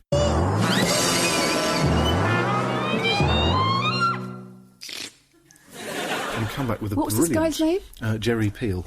He does that, and he'd just do the most extraordinary sound of, a 20, 25-second sound effect, and always ending up with one lone cymbal crashing slowly. Really Just makes me think how important those guys are, because we had a guy on Dead Ringers, John Whitehall, who did all that the sort of Dead Ringers signature sort of music, and he also did all the music and sound for this thing I produced, Elephants to Catch Eels, and all the sound on things like Hitchhikers. You know, that's really, sort of, you know, it's so important. Makes a big difference. Well, having done other sketches and other sitcoms that will, you know, some producers very much, they go, do you know what, it's not important, the writing's important. If someone comes into the room, we put the sound of a door. If someone leaves, they don't. Whereas when you're working with Joe, you go, what kind of door? And you go, oh, church door, 14th century, quite solid, oak, right? And then and he would go out and find one and record it. We used to do this recurring serial, which was set in a boys' boarding, so it was a Billy Bunter spoof. And for the sound, we started with an assembly and the sound of children running around in playgrounds, and he'd snuck off and had been recording in children's primary school playgrounds just to get the right sound, and he was worried because it was supposed to be a boys' school, and he said, you can hear too many girls' voices in there. We go, I think it's okay. I'm Jerry Peel, sound engineer. I started as a sound engineer in music studios, and I met some people who were doing comedy at the BBC, and I got into that, and I thought, this is fun. The whole BBC approach, I think, is quite refreshing when you've come from the world of music, where you spend days and days on one silly little pop song, and yet in radio comedy you can make half an hour of really good quality entertainment in a day or less. It's all in the writing, really, because a lot of times less is more. I think a well-placed sound effect is better than perhaps a dozen superfluous ones. I think you can overdo it, but then again, a well-written sound effect montage is great fun. They're great fun to make, and, you know, if it's well-placed within the programme, then, that's brilliant. Consultants were great at that. There'd be a funny sketch, and then just one very well-placed sound effect. It gets the laugh. The weirdest one, well, actually, it's one that John Whitehall made, which was a cat in a washing machine. That's legendary, and it takes a little bit of imagination to how you're going to do it and how you're going to make it funny, because obviously literally a cat in a washing machine isn't funny at all. Of course, it doesn't sound right either, a real cat in a washing machine, because the noise of the motor would be much louder than the cat. The head of BBC Radio Comedy was John Pidgeon. He wasn't from a typical BBC background. He'd been a music journalist who turned to radio production at Capital Radio. What was he like to work for? Well, I indeed worked with him at Capital, because I used to do this comedy rock music programme called Brunch on Capital on Sunday mornings. And John produced that. And I have very fond memories of John, because I'd had my son, and I was like working mum, you know, taking the little baby to work. And Jeremy Pascal always said one of the most disturbing sights he ever saw was me doing a Margaret Thatcher impression while suckling Alfie, you know, going, you know, no. It's a horrible disconnect there. Gentlemen, I'm glad you could make it. Not a problem. Do you remember working with John Pidgeon? We'd always sneak into his office to watch The Simpsons, because he had a really big, comfortable brown leather sofa and a television. It was only television in the radio department, I think. So we were always sort of working late there. You know, we'd start late and just work through, because after about sort of 6 o'clock, when everyone had gone home, there were more computers available, or, you know. And it was always 6 o'clock, let's get The Simpsons. Then we'd all sit on the big leather sofa and watch The Simpsons, and occasionally John would be working past 6 and I can't watch it, he's in his office, until we persuaded him to watch it with us once. So he was very, you know... I've just remembered, in fact, that he produced a series of Shelley, you know, the thing that Hill Bennett used to do. Yeah. And he decided to rework it for radio with Steve Tompkinson in the title role, and he produced it, and he asked me to direct it. Ah. So we directed it, and I remember we rehearsed at the Groucho Club. Rehearsed, yes. Rehearsed very heavily. How much rehearsing did you get done that day? Well, I was rehearsed as a mute, I remember. But he just loved comedy, yeah, John. I mean, he absolutely... It was like... Because he hadn't done it from the beginning. He almost had like a fresh impetus, wasn't he? And he would go out to clubs and find new people, and, you know, he really... he really kind... You got the sense that he was a man that really enjoyed what he did. Well, I remember, with him in Edinburgh, going to see Count Arthur Strong with him several times, and him just weeping with joy at watching, yeah. Do you think that there's kind of like an atmosphere that goes through BBC Radio Comedy that comes from the fact that people are coming into the BBC, the heritage? Is there something about the BBC that kind of seeps into comedy that if you're working for an independent, it's just a bit different? In terms of independent, for Radio 4 in particular, I don't know. I think there's a style of radio comedy which is... But I sometimes feel when I'm recording certain shows or doing... It's very easy to get into a comfortable method of performance, and people expect a certain rhythm or a certain structure or certain targets, which is Yeah, I'm trying to think of people that have sort of cut Yes, go across against that. And I can't think of anybody at the moment. You know what I mean? I don't actually think it's particularly different on independent radio, to be honest. I mean, because the kind of people that are doing comedy... I mean, the other thing I did on Capital was called the Encyclopedia of Rock, so it was like parody music business thing that Geoffrey Perkins produced, and that again was the same sort of thing. You know, it was Angus Deayton, Geoffrey Perkins. You know, it was like the same cast of characters, really, just on a different radio station. I'm Charlotte Green. Man, I feel like a woman. Jan, what's it like when a Radio 4 audience take to your show like they did with Dead Ringers? Well, it was a very sort of warm feeling, actually, because it was at a time when Greg Dent was Director General, and it wasn't only the Radio 4 audience, it was the whole sort of Radio 4 establishment as well. And like Greg Dent used to sort of be a great sort of champion of it, and the Radio 4 audience kind of loved it. I mean, it's partly sort of what I was talking about before. They loved the fact that they recognised all the jokes, because it was parodying the thing they loved. But they loved that they knew what we were parodying. And, you know, oh, here comes Charlotte Green, The Archers, the Today programme, You and Yours, you know, all these things that people loved but knew what there was that was funny about it. Hello, I'm Clary Grundy. Tonight I'll be discussing the latest revival of a Pirandello play at the National Theatre with Anthony Sher and finding out why Eddie hasn't come in for his tea. Was there any shows on Radio 4 that you daren't get stuck into? Because you might see them. Oh, no, that never bothered us. I mean, we were always meeting people that we'd done, as it were. I mean, the one that... How do you avoid people, though, in the BBC if you've done them? And I mean, you can't avoid them, surely. People love it, you know, mainly. I mean, and it depends what you're taking the mickey out of them for. There's a couple of people that I think haven't been sort of too pleased. If you're saying this person's a crap actress, you know, then they're not going to like your impression of them. Although, of course, they have to say all the time, I don't know how she does it. It's just like me. Ha, ha, ha, ha. You know, through gritted teeth. I think the You and Yours team were quite, you know, it was like, you know, hello, I'm miserable Winifred Robinson. Welcome to 30 minutes of fretting and nagging. But they were like, oh, you're so naughty. Honestly, what are you like? You know, so it was all right, really. Radio 4 comedy, though, it's always going to come with some kind of connotation of being middle class and southern. If someone says that Radio 4 comedy is a bit non-inclusive, is there an argument against that? Well, I'm northern. I don't sound northern anymore, but I am. I don't know. I mean, there seem to be quite a number of northern accents now, don't there? Yeah. They sometimes let us on. We're chipping in, chipping away. Do what we can. I don't know. It is very. I mean, I'm very middle class and from the south. I kind of find it a difficult argument to have because I go, I don't know. Yeah. Sorry.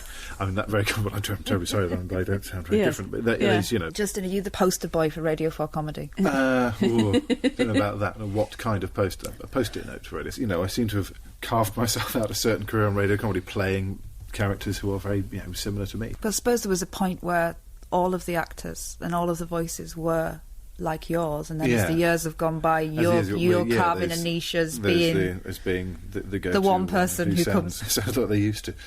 It's sort of. I listen to myself back occasionally on shows and go, God, do I sound like that? But I think everyone. How do you sound when you hear yourself back? In my mind, I sound really quite, you know, kind of gritty and urban.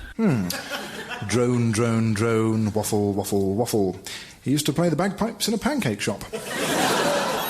Do you ever feel as if there's things that a Radio 4 audience simply wouldn't get because it's a little bit too working class, or it's a reference that just isn't Radio 4? Anything like that just really makes me angry. I mean, one of the great things that I used to love about Dead Ringers is like loads of teenage boys used to love it. And they wouldn't know who Charlotte Green or Kirsty Wark was, but they'd go, I love that character that does that. It doesn't need to be something that you know. It just needs to be something that makes you laugh. It's funny. I've had this similar battles with writing for children's television. Where they go, oh, well, children won't know what that reference is. Then they'll ask. The Simpsons is brilliant. You know, there'll be endless things that you've got. I've no, you know, I watch it with my children who's 3-year-old. They don't know what jokes about Spiro Agnew are about, but neither do I, really. But they like it because it's funny yellow people, and sometimes they fall over. And you know, that said, I think it does sound. I think there is a coziness, as I said, where you can fall into with with doing radio. I remember writing a couple of sketches sort of earlier on with the consultants. I remember thinking, they'll laugh at this. And there was that moment I don't think this is particularly funny, but I know that particular line, I won't say what it was, I thought that'll get a real cosy sort of cricket clap off that audience. Marvellous. Marvellous. They do think Yes. like that. Yes. They all like that. If you had to write me a joke that would make people laugh, give me what's the kind of topic that you would just drop in. What's a Radio 4 thing that will make people go, whoa? Anything about Waitrose? You know a hell of a lot about Sainsbury's. I never been in Sainsbury's. The only thing I can think about Sainsbury's, they keep the riff-raff out of Waitrose. Justin, you worked on an episode of Cabin Pressure. Is that a very different demographic when you go and record that? Yes, I did an episode of that last year, and that was quite extraordinary because we were recording on a Sunday because it was the only day that the stars were available. And I got to the drill hall we were recording at sort of 2 in the afternoon. People had been camped out since 4 in the morning to get there. 90% teenage girls of a certain age, Benedict Cumberbatch fans, a huge Benedict Cumberbatch fans. Goodness. And suddenly you're faced with an audience of basically 15 and 16-year-old girls all sort of clutching photographs of Benedict Cumberbatch. Think, how is this sitcom about an independent airline? What relevance has this got to them? What is, And yet they absolutely loved it, and they were all completely in on the world of it, and all the characters and everything. They absolutely adored it and got all the jokes and all the references, and were in fact a very, very good radio audience. They did a lot of staring adoringly. Big hug. Lovely. Not lovely. Oh, it's good to see you. Eh? Don't lift me up. And up he goes. Put me down. He's flying. Put me down. Put me down. Do you think some people just have never listened to radio comedy and they No, just think they don't. that radio isn't a thing for them until something like Benedict Cumberbatch turns up in a pair of tight trousers? Or And you couldn't even tell how tight his trousers were on radio, but they were very, very tight. And they I had to pick him up at one stage under one arm. I mean, he's quite thin. And the excitement in the room when a group of teenage girls seeing me go, look at him, he's carrying him. Oh, would that were me. If you were starting out now, would you start in radio? I think, certainly with sketch comedy, when we started the consultants doing sketch stuff, there was no other outlet for getting your sort of teeth. Getting your teeth on the ladder? I think if you were starting out, the amazing prevalence of social media, which we didn't have as the consultants, there was no internet when I started, but there really wasn't. It wasn't a thing. You could, if someone said, you could, all these sketches that you're doing on stage, why don't you film one of them and put them on the internet? That would have seemed so absurd, even in sort of 2001. What? Would you put a sketch on the... How would anyone watch it? Who would see it? What is the internet? This is the idea, though, if you've got material, you are kind of giving it away. And yeah, you're giving it away for free. What if you go and put if a you'd show have on given Edinburgh all of your... You're paying to give the material away for doing Edinburgh show. Same difference, I suppose. But I think what radio's always been brilliant at, actually, is like nurturing new writing talent. Yeah. I mean, and that's a really important kind of aspect of radio comedy, I think, is that, I mean, I remember, when I produced Weekending in the early 80s, there was what I used to call the BBC soup kitchen, where knew anybody could come. And now they've got a more formal thing, haven't they, where there's a sort of writing academy or writers like forum. There's the show What You Wrote, which is a Radio 4 comment, and various other sort of non-com things, and of course Newsjack, which still runs it, which has non-commissioned writers. Well, that's fantastic. I mean, and that's not, that's not taking any notice of, where you come from, what your voice is like. There's no, it's immaterial of any kind of general race or anything. It's just, can you write a funny sketch about this week's news? If you can, we'll pay you for it. Do you think it's kind of just like one big hustle sometimes, though? You say that you get like one credit, and then you kind of, with that credit, you kind of hustle into here, then you hustle into there. I think so. Well, this is one, but again, with Newsjack, and it was as with Weekending and Injured, it was a real, you find, and Newsjack, I know, found. It's quite I don't know what the strike rate is great. The hundreds of people that send stuff in. Let's be honest, a lot of it is terrible. But then that's because it's not easy to write radio, or to write consistently a good amount of radio comedy and topical stuff. So when they find people that do, their stuff stands out a mile instantly. They go, that's good. Send in some more stuff next week. This is still, and they've, even through Newsjack, they've found quite a lot of new writers, and someone's just got their first sitcom on Radio 4, and people that really, it is a very level playing field. Thank you very much, Justin Edwards and Jan Ravens. That was The Frequency of Laughter, presented by me, Grace Dent, with Justin Edwards and Jan Ravens, and Jerry Peel. A list of the clips we've used is on the Radio 4 website. The producers were Ed Moorish and Alexandra Smith.